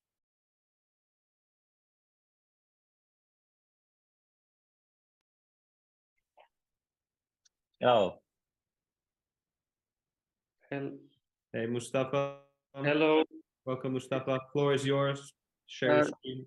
Just a second. Yes, now it is. Okay. Because background is not working. Okay. I can start. Okay. Thank you. Hi, everyone. My name is Mustafa Abdelamir. I'm originally from Iraq, Baghdad, but I live in Helsinki, Finland. I'm the co-founder and CEO of Corsi. We export Finnish educational principles to reduce the cost of private tutoring and the number of dropout of students in the Middle East. We do that by offering high-quality educational content through gamified mobile application to every 12 to 19 years old student in the Middle East. Since launch in January 2022, at the moment, we have 150,000 users in Iraq only. Let me share with you why we started Corsi. Many of us have experienced that situation when we couldn't go to the college that we wanted, just because we didn't pass the pre-college exam. One reason behind it might be that we didn't have the resources to pay for the private tutoring then. Unfortunately, this is the situation now in the US, India, and many other countries around the world, even in Finland, that is considered one of the best education systems in the world. But where I came from, the Middle East, the story is even worse. Families and students need to pay 20% of their annual income for a private tutoring just to pass the pre-college exam. This is a big thing in the Middle East. You cannot go to any college without passing the pre-college exam. So how we are solving this interesting problem at Corsi? We are taking the local curriculum together with the local teachers and Finnish pedagogical experts. We are producing a content that is 40 times more cost effective and the most important, doubling the passing rate of students. Corsi application has a local curriculum of physics, math, chemistry, and student can consume content through video, text, and image. Since the launch, we have great growth. We launched in January 2022. At the moment, we have plus 150,000 users. Our CAC is 5 cents only. And for the past 6 months, the students spend almost 11,000 hours on Corsi. The most important, our passing rate is 67%. It is double than the offline private tutoring in Iraq. Middle East, EdTech, K-12 is now one of the hottest EdTech markets in the world. Investment has been increased 10,000% since 2003. We're expecting even more growth in 2023. We are a subscription-based business model. Students can purchase one subject for $5 or bundle with $17. We have been now running the business for 2 years, and our team has a combined experience of 215 years of experience in education, technology, and business. We have regional angel investors on board and VCs on board, and we are looking for 800,000 users. Mustafa, sorry, I have to cut you off. Okay. I have to be strict. So Pasi and Mika-Pekka will present questions. Absolutely. Good job, really good job on finding a problem that needs a specific solution. I totally get it, the whole thing, and also that scaling with the technology, very non-scalable solution as well. So that's kind of like my first observation of this one. What I'm thinking about, again, a little bit the branding of the whole thing, and also that how do you consider how you could scale also and the go-to-market ideas regarding your target segment? What are your ideas to scale the volume? Exactly. So first of all, we are the only Finnish edtech companies who are solving this problem in the very competitive market, and this is very unique competitive advantage. Our branding is that Finland is coming from future to solve the recent problem in the Middle East, and we are a edtech game application which is very attractive for users. Actually, is that the engagement and adoption that we have is very based on the referral between student, and also we have 3 go-to-market plans. One is directly for a student, and one is for the referral with the student themselves, with their friends and their families. We have an ambassador program, and the third thing is we are collaborating with the private institute instead of we are competing with them as other edtech players who are in the market. So everyone is now competing with the offline private tutoring. Actually, we are collaborating with them as we are the online arm for the offline private tutoring, so the digitalization of this. So this is how we are now positioning ourselves, and it seems now it's working in Iraq, and we have the plan to grow to Saudi next year, Saudi and Iraq and Kurdistan, Iraq. And regarding, thanks for the explanation. I know it took me a little bit while since I haven't actually been in those markets that much, and I know a few companies that are around there. So it was hard to kind of get the full picture. Pre-college exam is kind of the name of the game. I've always had an issue with integrating anything from another country to another. So whatever it is, content-wise or learning skills-wise. So can you a little bit elaborate more on that? How did you actually were able to combine the Finnish way of whatever teaching content to this kind of college level? Excellent question. So first of all other edtech startups who are in the market, which is usually are looking for scalable business models. So they are offering the tool and the technology, and then they think that teachers and schools are going to adopt it. We see it as we are giving a Ferrari for someone who doesn't know how to drive. So now, like the teachers who are and principals are actually the results of poor education system. So how they gonna use the tools and so forth.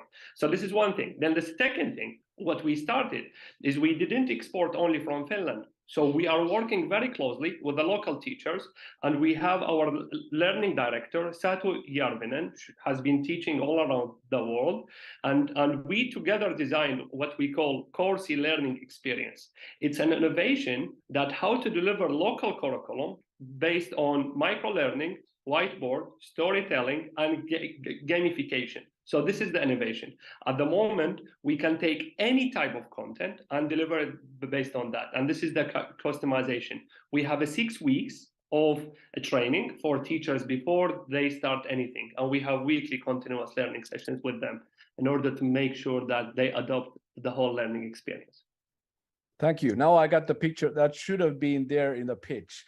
Just to kind of like highlight it a little bit. I had to put my landing gears down, at some point. Sorry. No worries. And this led to create a production line that produced 30 lessons from scratch, completely per week, cloud-based. Teachers are working on their home in different cities, different countries, and we are producing 30 lessons. The one lesson cost us $19 only. The most cost-effective than any other player in the market. Congrats for that. Yeah, thank you. Mikko-Pekka and Pasi, can you please give a 1 to 5 impact and pitch score for Mustafa? I would go with a 3 and 3, so that there's a room to improve, especially on the branding side, I would say, still. Yeah, I would go the pitch wise. I like the dynamics, and I like the experience that you have. But that still would limit me to 3, since I had quite a few question marks on my pitch journey. The impact, the local impact, almost impossible to. But if you have a model, you can replicate the kind of the five stages, the ways. That sounds very interesting, but I go for 3 and 3 also. Okay. Excellent. Appreciate it. Excellent. Thank you very much, Mustafa. Thank you. Now we're going to go into a short break, I think we can start exactly at 16 in about 4 minutes. Enes, how does that sound? Good. It's good for everyone? Okay, sounds good. Let's take a short break and we reconvene. Thank you. How can you connect people? And that to me is also action, to enable brilliant people around the world to actually get done. Like, one of the most difficult things in going to a conference is, like, frankly, just going up to people and just kind of, starting that random conversation. They just call it deal room chats, right? Just go there, you sit down, you talk for 20 minutes. I love the way that it was very clear networking, very to the point. It's a hidden gem, really. The energy level here has been absolutely fantastic. Some of the sessions that I set in were just, eye-opening. And everyone I spoke to has been so open to having open conversations and sharing knowledge and sharing contacts.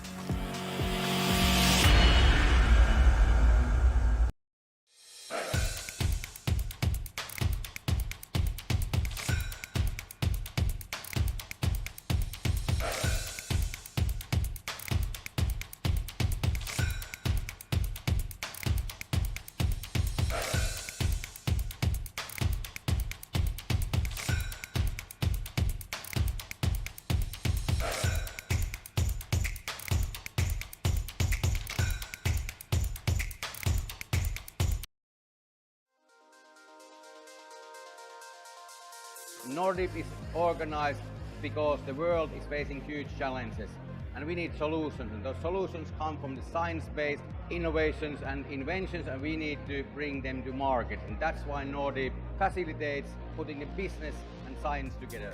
The exciting thing about combining entrepreneurs, scientists and investors is that there happens so much in that meeting. For too long we have kept these apart, that investing is one thing, science is another. And in that meeting and that intersection, so many exciting things happen.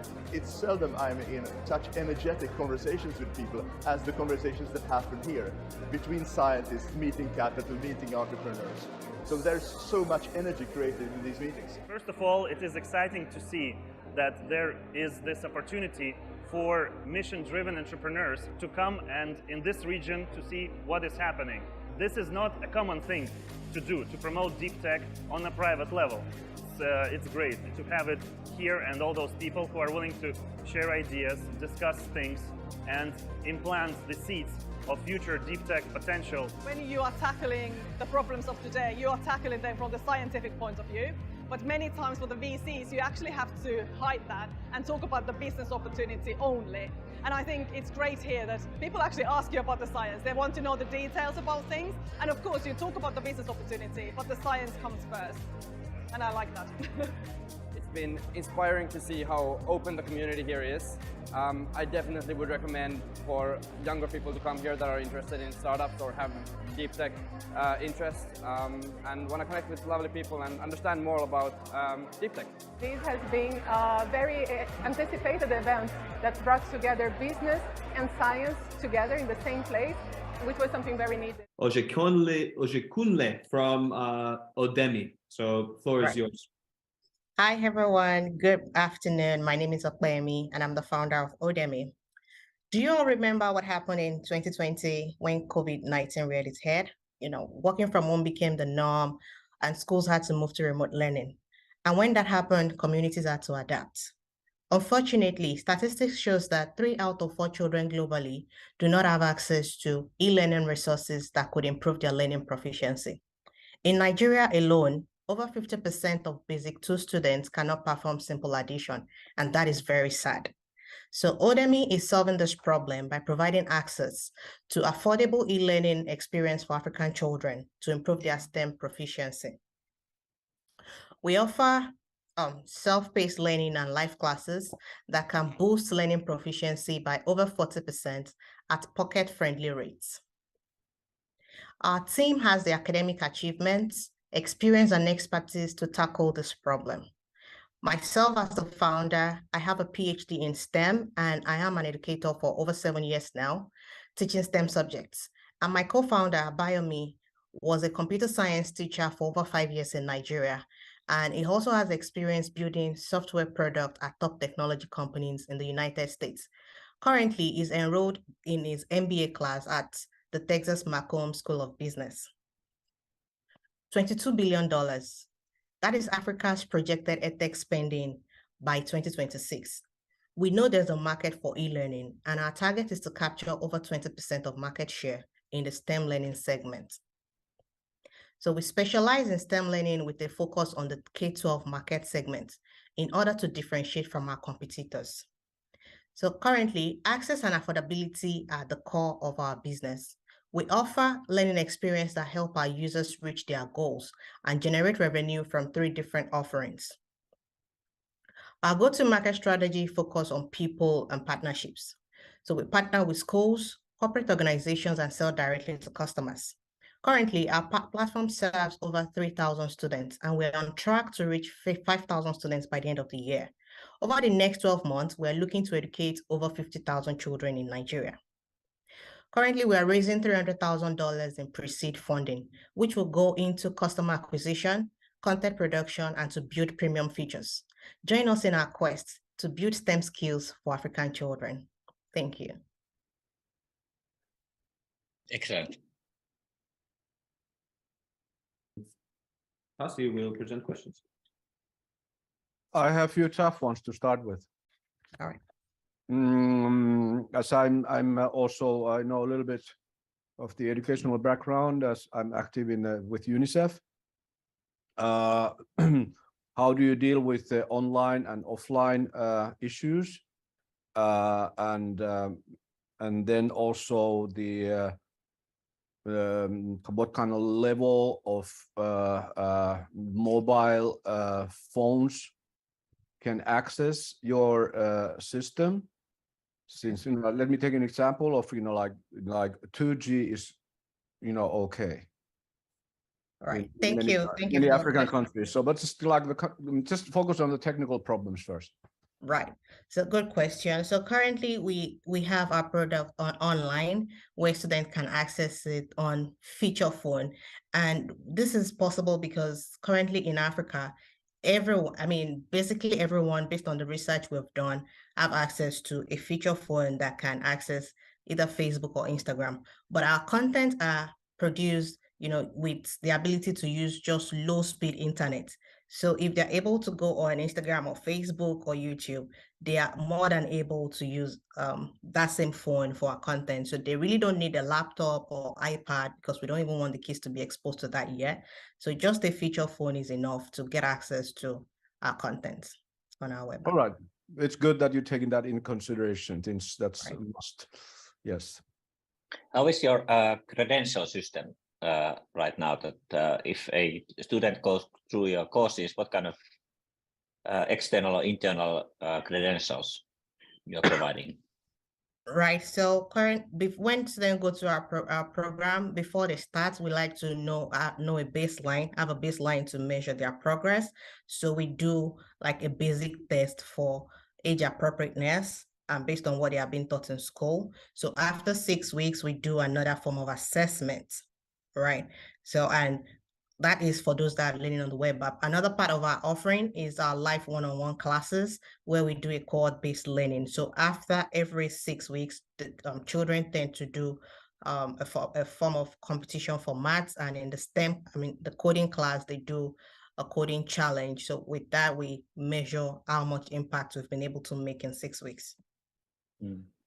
So what happens if, you know, is this validated that, you know, if you reach certain level in your courses, can you then apply for something, you know, concrete to school or anything? You know, is it, you know, what is it good for if you pass the courses? Oh, sure. Good question. So basically what we're targeting is before kids get into what we call secondary school in Nigeria, they need to have a very strong foundation. So by the time kids are done learning on our platform, we are confident enough that our kids are able to compete with the in the government entrance exam into secondary school, because that is more like one very tough exam that kids have struggled with. But going through all our curriculum-based content, kids are able to pass that exam and go into secondary school. That is the next phase of the K-12 without any struggle. So this is actually the entrance test for the secondary school level, kind of like, you know, rehearsing for that. So no, that's not what we do. We are not replacing the school. What we only We're not want replacing, but you know, this is, you know, help them to pass the secondary school level, the test. So we are helping them to build foundational knowledge and skill in maths and other STEM courses, because this is what they would eventually do when they get to secondary school. And based on research and those that are into that market segment, kids struggle a lot when they get to that class. But if they're able to gain firm knowledge and have that good skill even before they get to that age, the transition will not be a problem. Because what we've also seen from research is after, when kids get to the first year of secondary school and they see a lot of that struggle, they drop out because they do not have a good foundation. And you know, when the foundation is not good enough, there is no amount of work that can be done that would, you know, give the kids the kind of confidence and learning ability they need to get. But on our platform, our target is to make sure that they have that skill and they are taught all they need to know even before they get to that secondary school, so that there will be no dropout. Perfect. Thank you. Thank you, Opeyemi. Well done. Could Mika-Pekka and Pasi quickly give a score for impact and for pitch? Yeah, I would give for the pitch. I think there's a lot to still work on, and especially you know, so I would give a 2 for that. And the impact now, as you mentioned, the kind of for me the fundamental words, it is, you know, dropout school rate, and you know, working on that. That is something that, you know, I would highlight very strongly, because that is the kind of the impact aspect, at least for me. So now finally finding that out, I give it a 3. I give a 3 from the impact side, but 2.5 from the pitch, because it's I think you really have to think about the branding and you know, in that sense, because you're not only selling your application, but you're also selling STEM. So how do you do that with the kids that have a lot of other things to think about? Perfect. Thank you. Thank you, Opeyemi. See you around. We'd like to welcome the next one. Ciao. And the next one will be the next startup pitching is well, founder is Ursula Lavrencic from Kobe. Please welcome to the stage.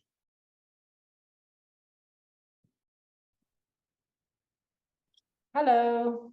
Hello. Hi. So I just share my screen and go? Yes, floor is yours.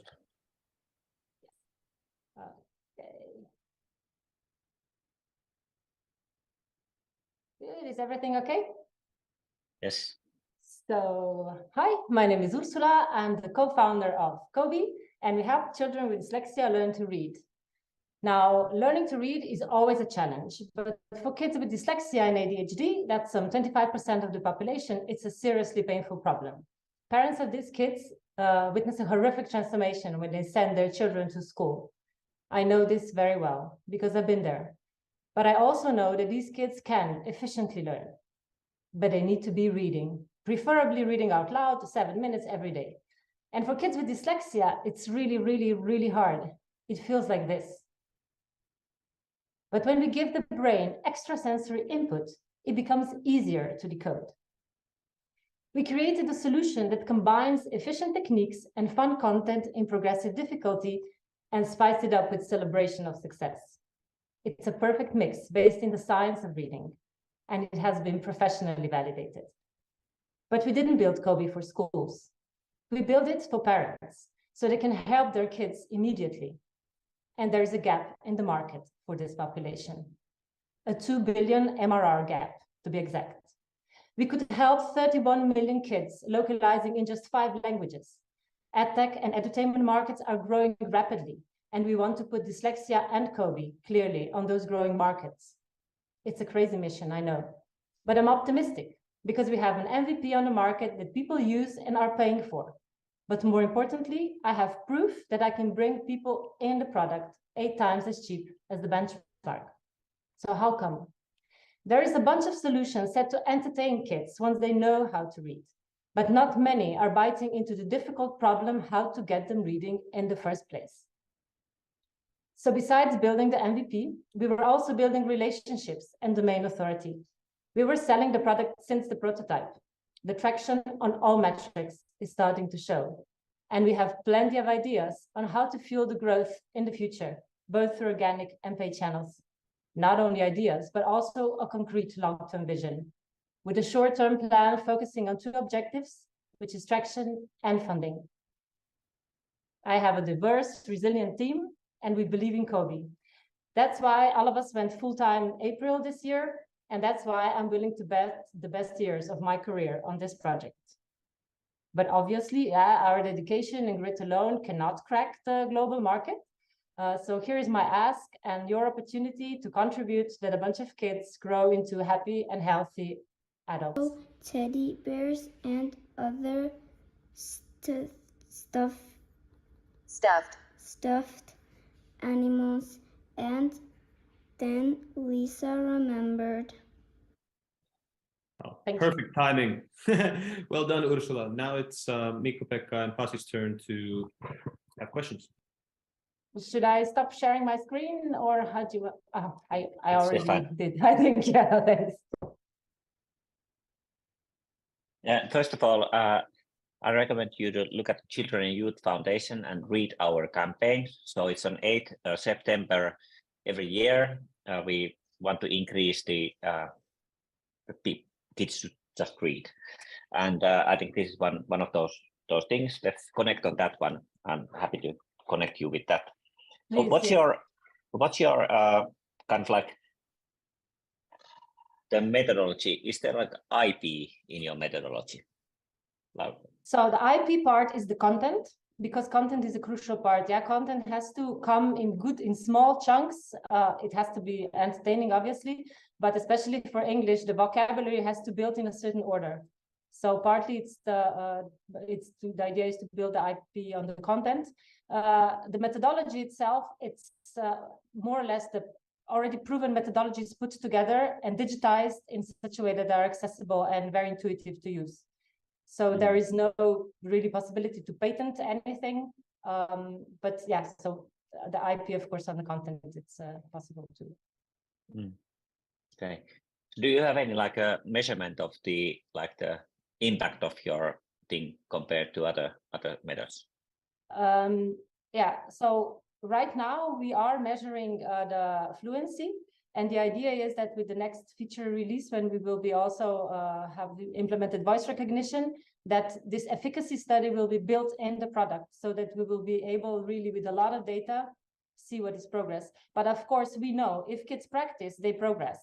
The battle here is not that this tool is better than any other tool. You know, we are battling YouTube and those, like, we just want to get kids reading, which is the biggest problem. If kids are practicing, then they progress even with a regular book.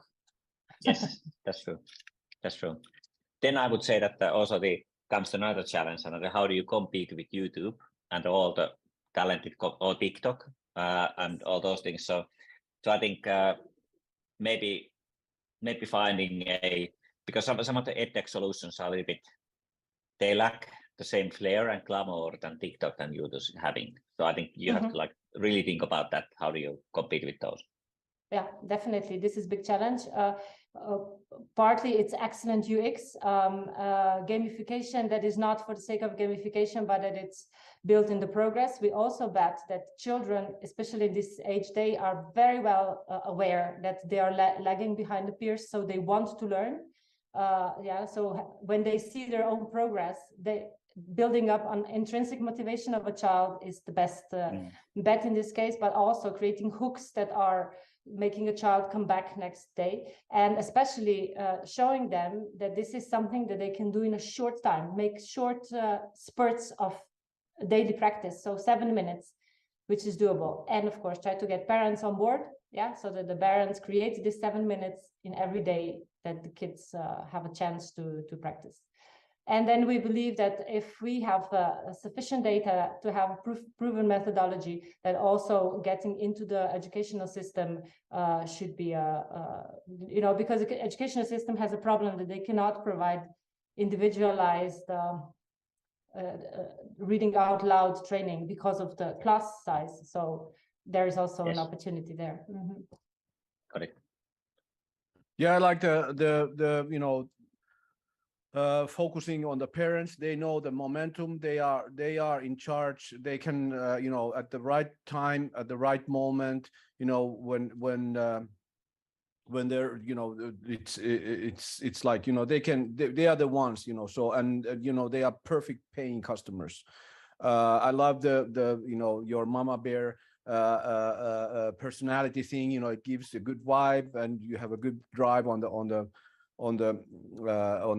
pitch. My only question is, like, you were talking very heavily on the English side only, but then you mentioned that you have 5 other languages, and that's where my plane started to land a little bit. So it didn't go into details and further discussions about that. So the Kobe at the moment, it's in 4 languages. We are starting with the English-speaking market because we did tests on different markets and we got the most stickiness with the English-speaking parents. So this is where we are starting. When we get a product market fit. Sorry, Ursula, I have to cut you off. Could Mikko-Pekka and Pasi please give a quick score on impact and pitch? Thank you. I like the pace of the pitch. It lacked some issues, but the mama bear aspect and the personal things, I give it a 4. The impact wise, I'm a little bit worried about same thing as Mikko-Pekka said, that there's the competition. So I give it a 2. Right. I give you like 3. Yeah, of course, the grades are very first impression, and it's more about us than you. So that's like this. But then anyway, so it's 3 and 3. I really think that your approach with the parents is the right one to go. That's good. Okay, great. Excellent. Thank you so much, Ursula. Thank you. Good job. See you around. And now we'll have the next pitch, which is Anna Smolander of Godarit.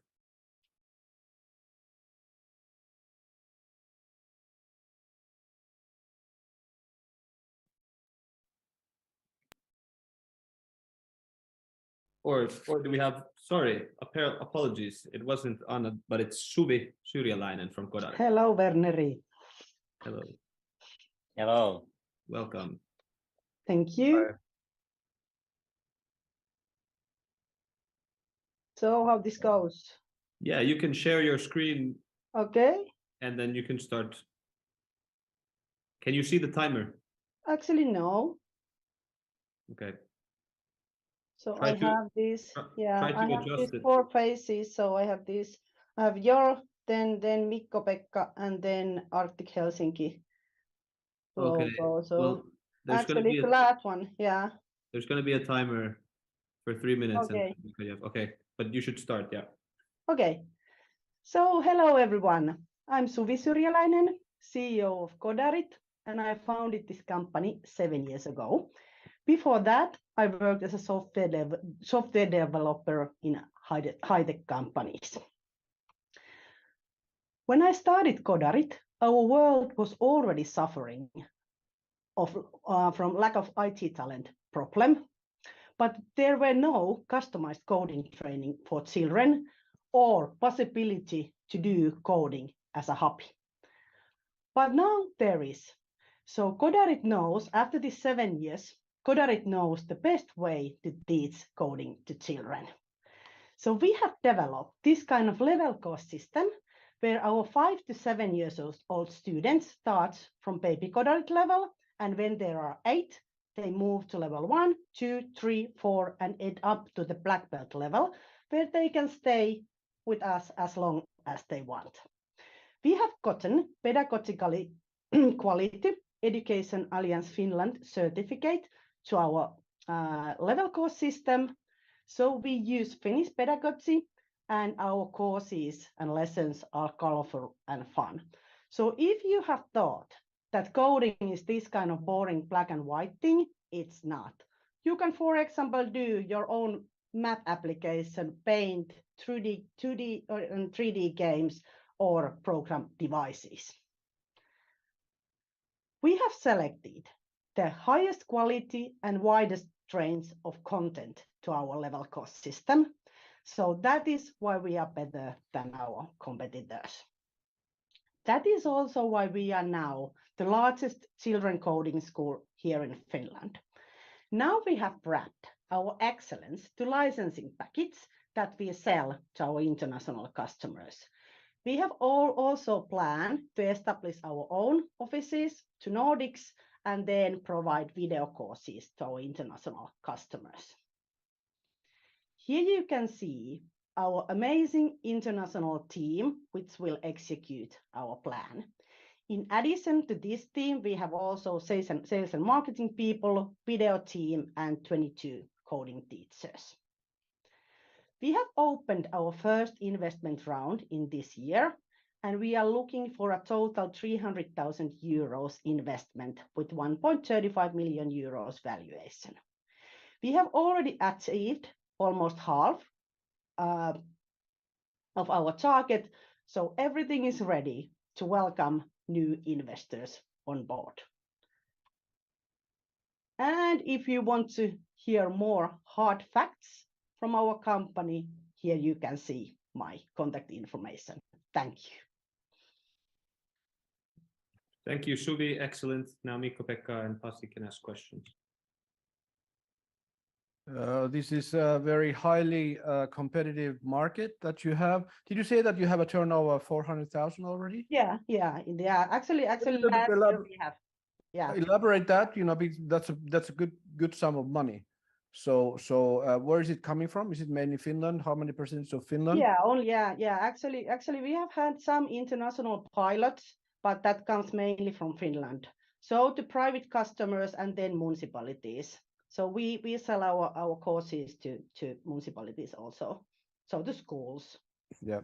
So knowing that the next big thing, the internationalization, is a big struggle in many ways. So kind of like to hear more about that. I love the different ways of coding, so that you have your persona is reflected and your ways of learning is reflected to your interest, and that the coding comes like a side effect over there. So my how do you cope with the competition, international competition, and where to go next? What is the next possible market for you?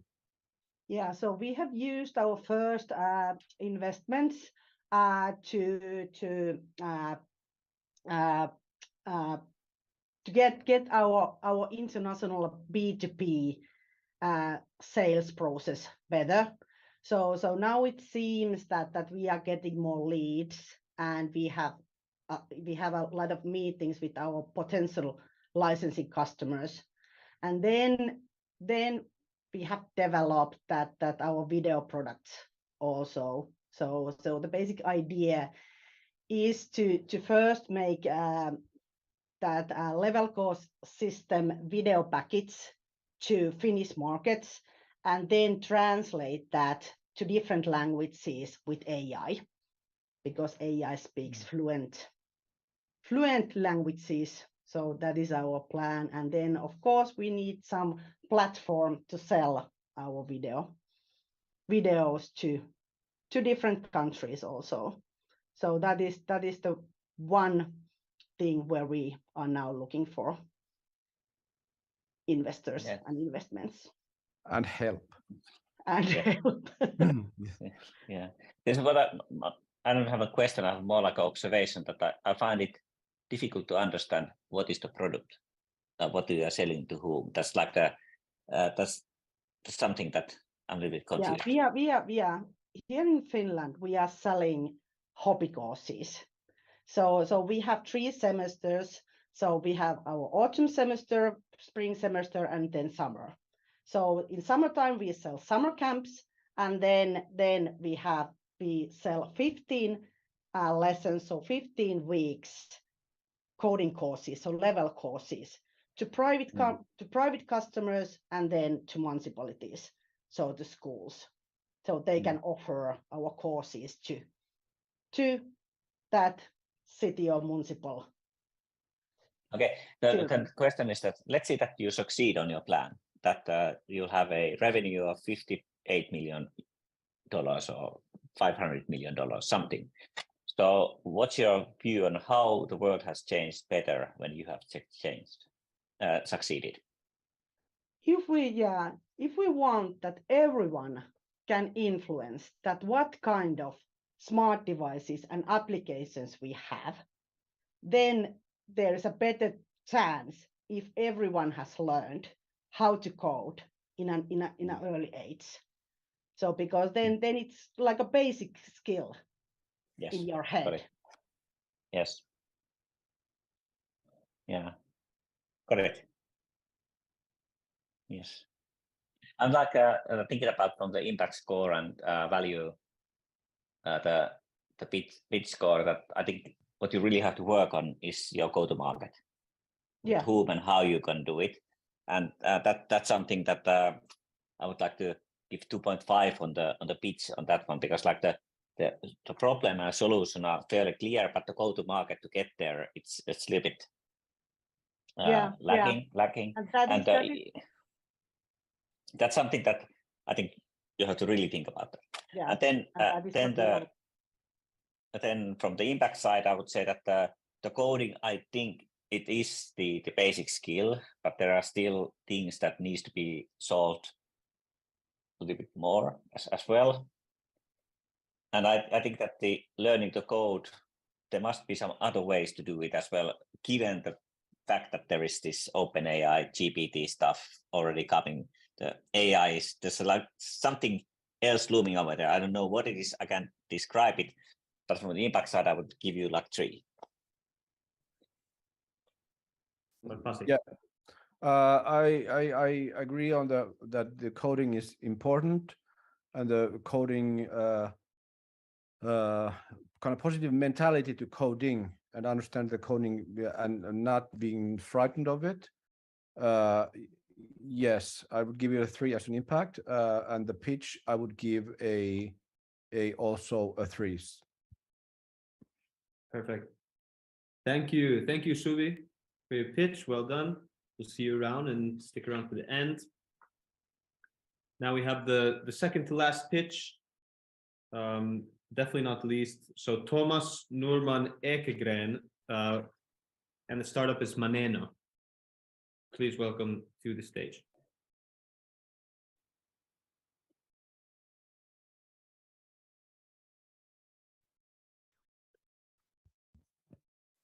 Welcome, Thomas. You just share your screen and start whenever you're ready.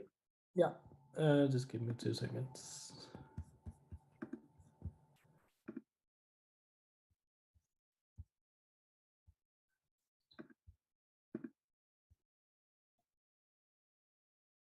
Okay, is my screen showing correctly? Yes. Okay, perfect.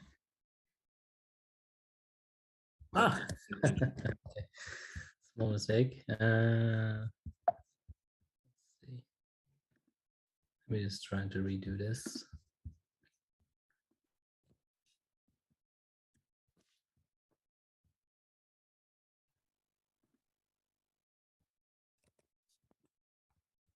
Sorry for this. No worries.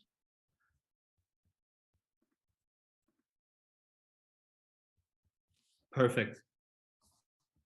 Yeah, it's jumping a little bit. It should be fine now, hopefully.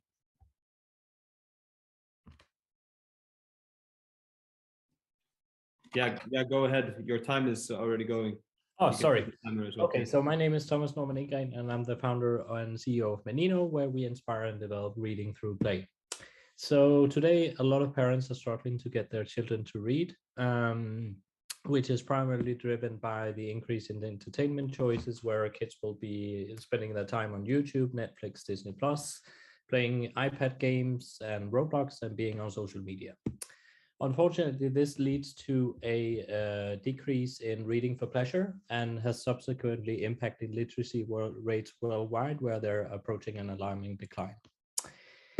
Therefore, what we have done is to build a reading app that inspires and develops reading through play, where children will be given a small baby dragon character that is also available as a soft toy that they have to read to. And as they read, they get the dragon to grow. And this helps them build a reading habit in a fun and gamified way.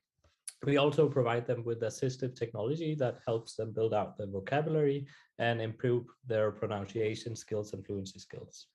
After reading books, children can assess their comprehension through AI-generated quizzes and games, and all of this is tied into us depicting a profile of the reading level of the child that we share with parents and educators. To date, we have helped over 121,000 children, and on average, we see an increase in reading level by 2x within the first 30 days, and on average of 5x within the time that they spend with us. We're a very small team of dedicated and passionate readers dedicated to making a big impact. We are addressing a total addressable market of $14 billion combined with edutainment industry and digital children's books publishing. And we believe that we are in the sweet spot in edutainment because we combine having great content from great publishers, having gamified learning that kids are familiar with from Kahoot, for instance, and tying that into a social element that kids love from TikTok and Snapchat. We are currently reaching a lot of countries around the world with our different partnerships, and are currently having an annual recurring revenue of £700,000. We have 20,000 paid seats. At the moment, we're experiencing a monthly churn rate of around 10% and have a CAC over LTV ratio of 4.9. We're inviting you to invest in the company on a 1.5 million pound seed round with 5. Hi, Thomas. Sorry, I have to cut you off. Okay. I have to be very strict. But I was done anyway, so. Yes, perfect. Well done. Mikko-Pekka and Pasi will ask questions. Thank you. Yeah, first of all, a good topic. And again, I'll need you to contact you with the Read Hour campaign that Children and Youth Foundation is running. Okay. And spark some inspiration on this one. I'm a little bit curious about the evolution of your brand, because now you have the Maneno, the character. Then you have a TikTok that is the most creative, talent pool of the world. There's a lot of content generated in TikTok all the time. Yeah. So how are you gonna compete with that? And what's your a branding strategy because you're not only selling you're selling the character and then you're selling the reading. Yeah. So what we see is that kids really enjoy the soft toy. That's why we're starting a licensing operation of selling like these soft toys and content around that. And then what we're doing currently is building out content about those dragon stories, which enable us to build like a licensing franchise of that specific piece of content. What we see is that children are really excited about learning to read initially, but then they drop off when they are like exposed to TikTok. But what we found is that they lack a purpose of why they should be reading, because they simply, a lot of children, when they reach the point where they feel that they're able to read, they stop seeing the purpose of continuing to do that. So what we do on our platform is continuously telling them how they can improve their reading and drive like intrinsic motivation through that piece. So that's our claim to fame. Whether we will ever be TikTok, that's not an ambition for us, but if we can drive them to the place where we give them sustainable reading skills that enables them to cope in life, then that's our mission. All right. Yeah, I love the slogan "Reading for Pleasure." Yep. Because reading for pleasure. So that is something that is very. I love the character, but it's a very highly competitive market. And so I'm just, and then you had geography where you're already stationed, that were a little bit different than usual. If you could elaborate a little bit on that, and maybe kind of like what is the kind of the core audience that you are after? Yeah. So maybe those questions. Yeah. So the core audience is 12 and under. So typically 5 to 12 when they have learned the phonics system and blending words together. That would typically be the point where they start using our platform. Could you please more for your own sake be a little bit more specific than 5 to 12? Okay. I really, like where you need to hit to catch the rest, where do you need to hit? What is the kind of the prime age? At the very early stage, so that's 7 to 9. 7 to 9. Yeah, okay. So the point where you just learn the phonics, you start reading very simple textbooks, and then up until like for 2 years following that. The second question was around the market, so that looked a little bit out of the ordinary. Yes. So we started in Denmark. That was our main, like our first market. And then we transferred over to the UK to start building a UK operation. But as that, when we talk internationally, like our end goal is going into Asia, because the buying power there is really huge, especially for English language learning. So our bridge from Denmark to UK was around getting UK content that we could then use as an English language learning platform in Asia, where the buying power is the biggest in the world. Do you have kind of local knowledge of those markets? Are you do you have in your team people that are actually from there? Yeah, so one of our board members is Eric Wang, who has a background from Disney and Penguin Random House, and he's like Asian American, but has all the contacts in Asia. So he's helping us set up. We won't go direct; we will go through a partner. So that's been our strategy. Previously, we've done direct to consumer, but we want to go the partner route now. And that's why we could see that when we signed a partnership with a Turkish distributor that allowed us to penetrate 14 countries at the same time, we want to do the same in an Asian market, partnering with companies over there. Great. Thank you, Thomas. Can Pasi and Mikko-Pekka quickly give a 1 to 5 score on impact and the pitch? Impact, I give the reading is a 4 for me, of course, but then the English language that takes it down to 1, so I give it a 3 on the impact side, and presentation I give it a 3. Yeah, I give also 3 and 3. But I urge, let's connect otherwise to get to the Children and Youth Foundation. I think that the marketing is something that needs still work. The branding, I don't know what it is, but there's something to be worked on. Okay, got it. Thank you, Thomas. Well done. Thank you. See you around. All the best. And now we will welcome our final pitch of the day. And after that, we will have a short. We will convene with the jury to choose a winner. So now I'd like to welcome Geetali Dewan, and the startup is called StarClass. Hello, I'll just share my slide. Yes, welcome.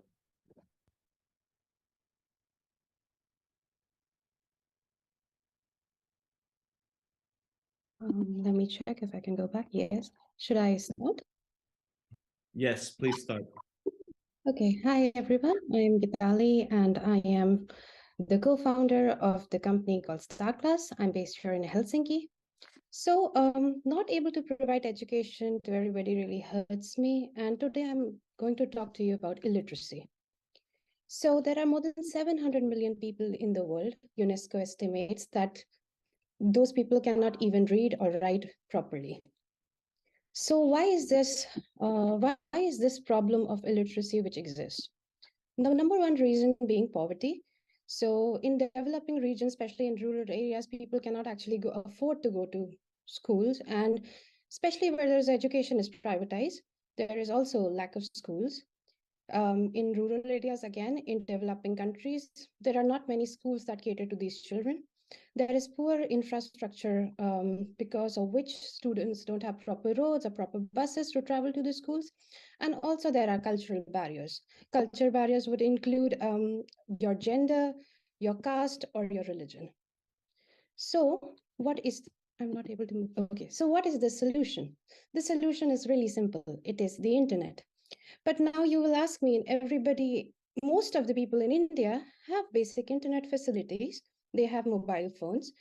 So why don't they download these applications like Unacademy or Baiju, which are the leading edtechs in the world? Well, I can explain you the reason by telling you the story of how we started. So one of my co-founders who's still in India, he was in the west part of India teaching history in his language, which is Gujarati. And by the way, Gujarati has 50 million speakers. So he would teach history to a class of 60 students, charging 400 euros per year. Luckily, he was fired from his job, and he was able to make an application and reduce the cost of that application because he put all the content online. So he reduced the cost of his services to 40 euros per year. So he expected the 60 students, to come back to him because he was a good teacher and he would see this. But instead, he saw more than 30,000 paid customers. These customers we analyzed these customers, and most of them were from rural areas of India where education was not possible for him. And he also earned a profit, which was for 350,000 euros. And even most of the customers were even girls. So when we analyzed this data, we came to know there is a demand of this huge demand of these teachers telling us to build an application where they can educate students at a low price and for good quality. So we decided we'll do the same. We are trying to build this platform where we will offer extremely low fee schooling. Cut you off. It was 3 minutes. So now Mikko, Pekka, and Pasi can ask questions and dig deeper. Funnily, thank you. Yes, go on. Sorry.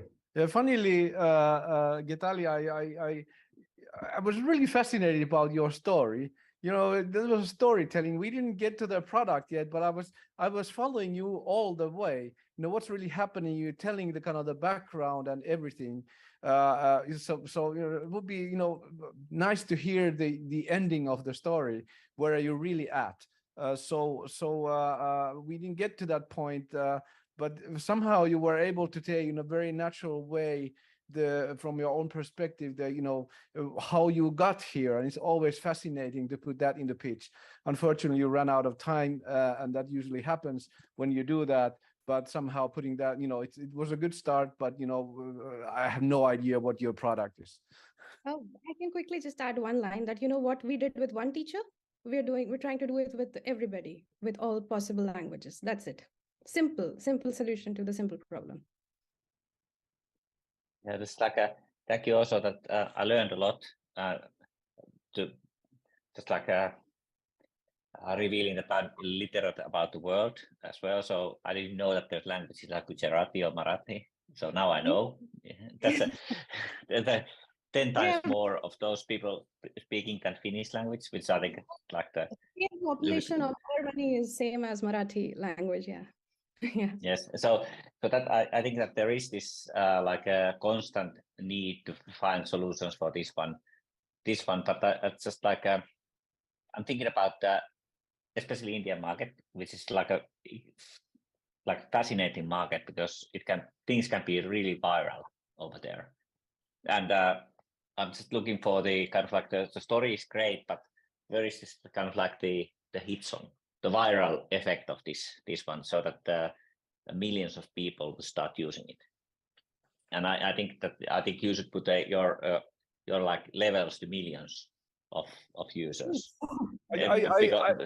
I have a counter attack on that. I in a way I love that you're tackling a local problem. It is that that it's not even, maybe it is scalable, but at least you are tackling a local problem that that there is the way you do it could be transformed to other also some other tribes or languages or whatever. So in that sense, I don't know. Pasi, what I'm saying that the local problem is millions. Yes, it is. Yeah, but it's not still like the big one like what we're looking at. But it's still it's a big local problem. Yes. I'll tell you one thing. For instance, when you saw the data of uneducated people, 25% of people are from Africa. So we are tackling Africa problem. We are targeting India, Pakistan, Bangladesh, and other Asian countries. It's not just a local problem; it's millions of people. Yes.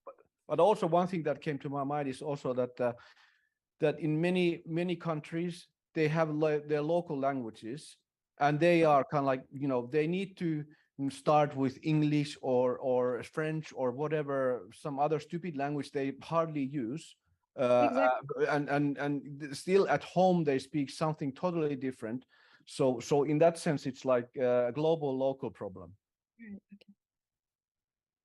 And language barrier is one of the major reasons why why people after years of schooling still remain illiterate. I mean, this is again under data by UNESCO that 171 million people can be brought out of poverty if everybody just knows how to read and write. And everybody like many people are getting education, but they don't understand it.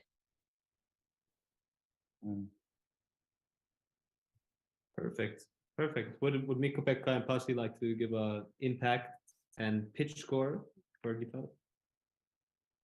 I don't know. I because since this is out in the open and in the air for me, I don't know why I give it a 4 as impact.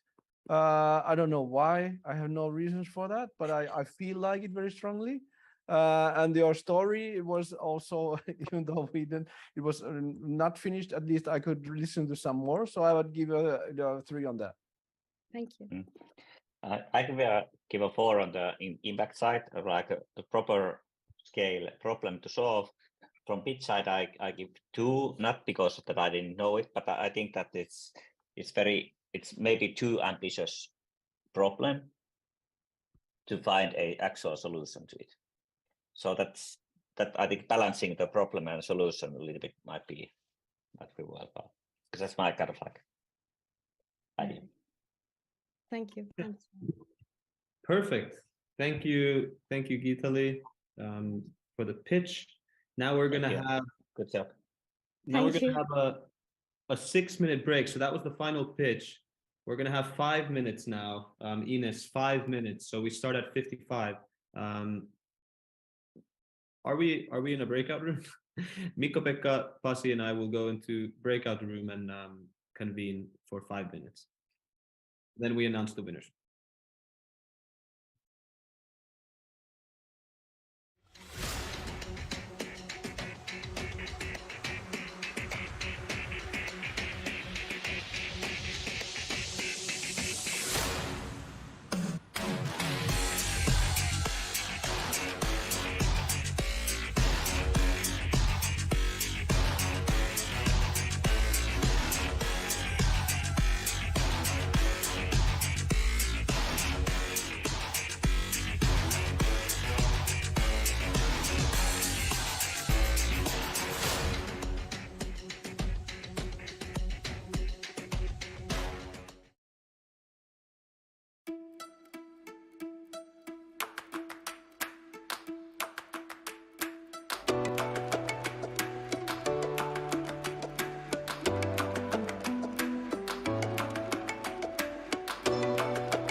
Nordip is organized because the world is facing huge challenges and we need solutions, and those solutions come from the science-based innovations and inventions, and we need to bring them to market, and that's why Nordip facilitates putting the business and science together. The exciting thing about combining entrepreneurs, scientists and investors is that there happens so much in that meeting. For too long we have kept these apart, that investing is one thing, science is another. And in that meeting and that intersection, so many exciting things happen. It's seldom I'm in such energetic conversations with people as the conversations that happen here, between scientists, meeting capital, meeting entrepreneurs. So there's so much energy created in these meetings. First of all, it is exciting to see that there is this opportunity for mission-driven entrepreneurs to come and in this region to see what is happening. This is not a common thing to do, to promote deep tech on a private level. It's great to have it here, and all those people who are willing to share ideas, discuss things, and implant the seeds of future deep tech potential. When you are tackling the problems of today, you are tackling them from the scientific point of view. But many times for the VCs, you actually have to hide that and talk about the business opportunity only. And I think it's great here that people actually ask you about the science. They want to know the details about things. And of course, you talk about the business opportunity, but the science comes first. And I like that. It's been inspiring to see how open the community here is. I definitely would recommend for younger people to come here that are interested in startups or have deep tech interests and want to connect with lovely people and understand more about deep tech. This has been a very anticipated event that brought together business and science together in the same place, which was something very needed and very important, and that I'm looking forward to see it growing in the future editions of the Nordic Deep Tech Business Summit. I'm hoping that this is a first step towards a bigger, meaningful things in the future, and I believe Nordip can be one big player who can make a real impact on the world for everybody's daily lives in the future.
All right. So everyone has pitched, and the jury has convened to decide the three winners. So I'll hand it off to Mikko-Pekka to make that announcement, and then I will close the event after that.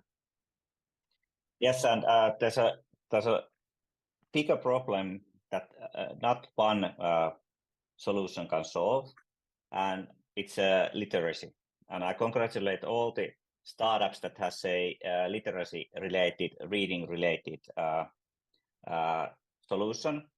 But I would like to give a prize or the winner thing for those that try to solve this problem. It's the sorry, I'm finding this. It's the Ursula's dyslexia thing. If you have troubles to read, you need a solution to that one. And then somehow Getali, I don't know how you're going to do it, but if you don't know to read, maybe you can help on this one. And then the third approach, if you don't have a motivation to read, maybe you need Maneno to do that. But I think you three and all the other literacy related programs are tonight's this evening's and afternoon's winners. To say that, I say that everybody are doing fantastic job. Some of them you are far ahead of doing that already, changing the world. Some of you are in the early stages, and I congratulate it that you have already started the journey despite the grand challenge that you all are trying to solve. Okay, so congratulations to the winners. They were Star Class, Kobe, and which was the last? Maneno. Maneno. That's right. Congratulations to you guys. Congratulations also to everybody else. I want to remind you that the jury has 2 people in it, and the world has 7 billion. So you guys are all doing a really fantastic job, even though they're super great jury that we have. Thank you to Mikko-Pekka and Pasi for doing that jury job this whole time. Thank you for every single startup, especially the ones that are still here for us at the final. Yeah, from our side, this has been a great, fantastic event.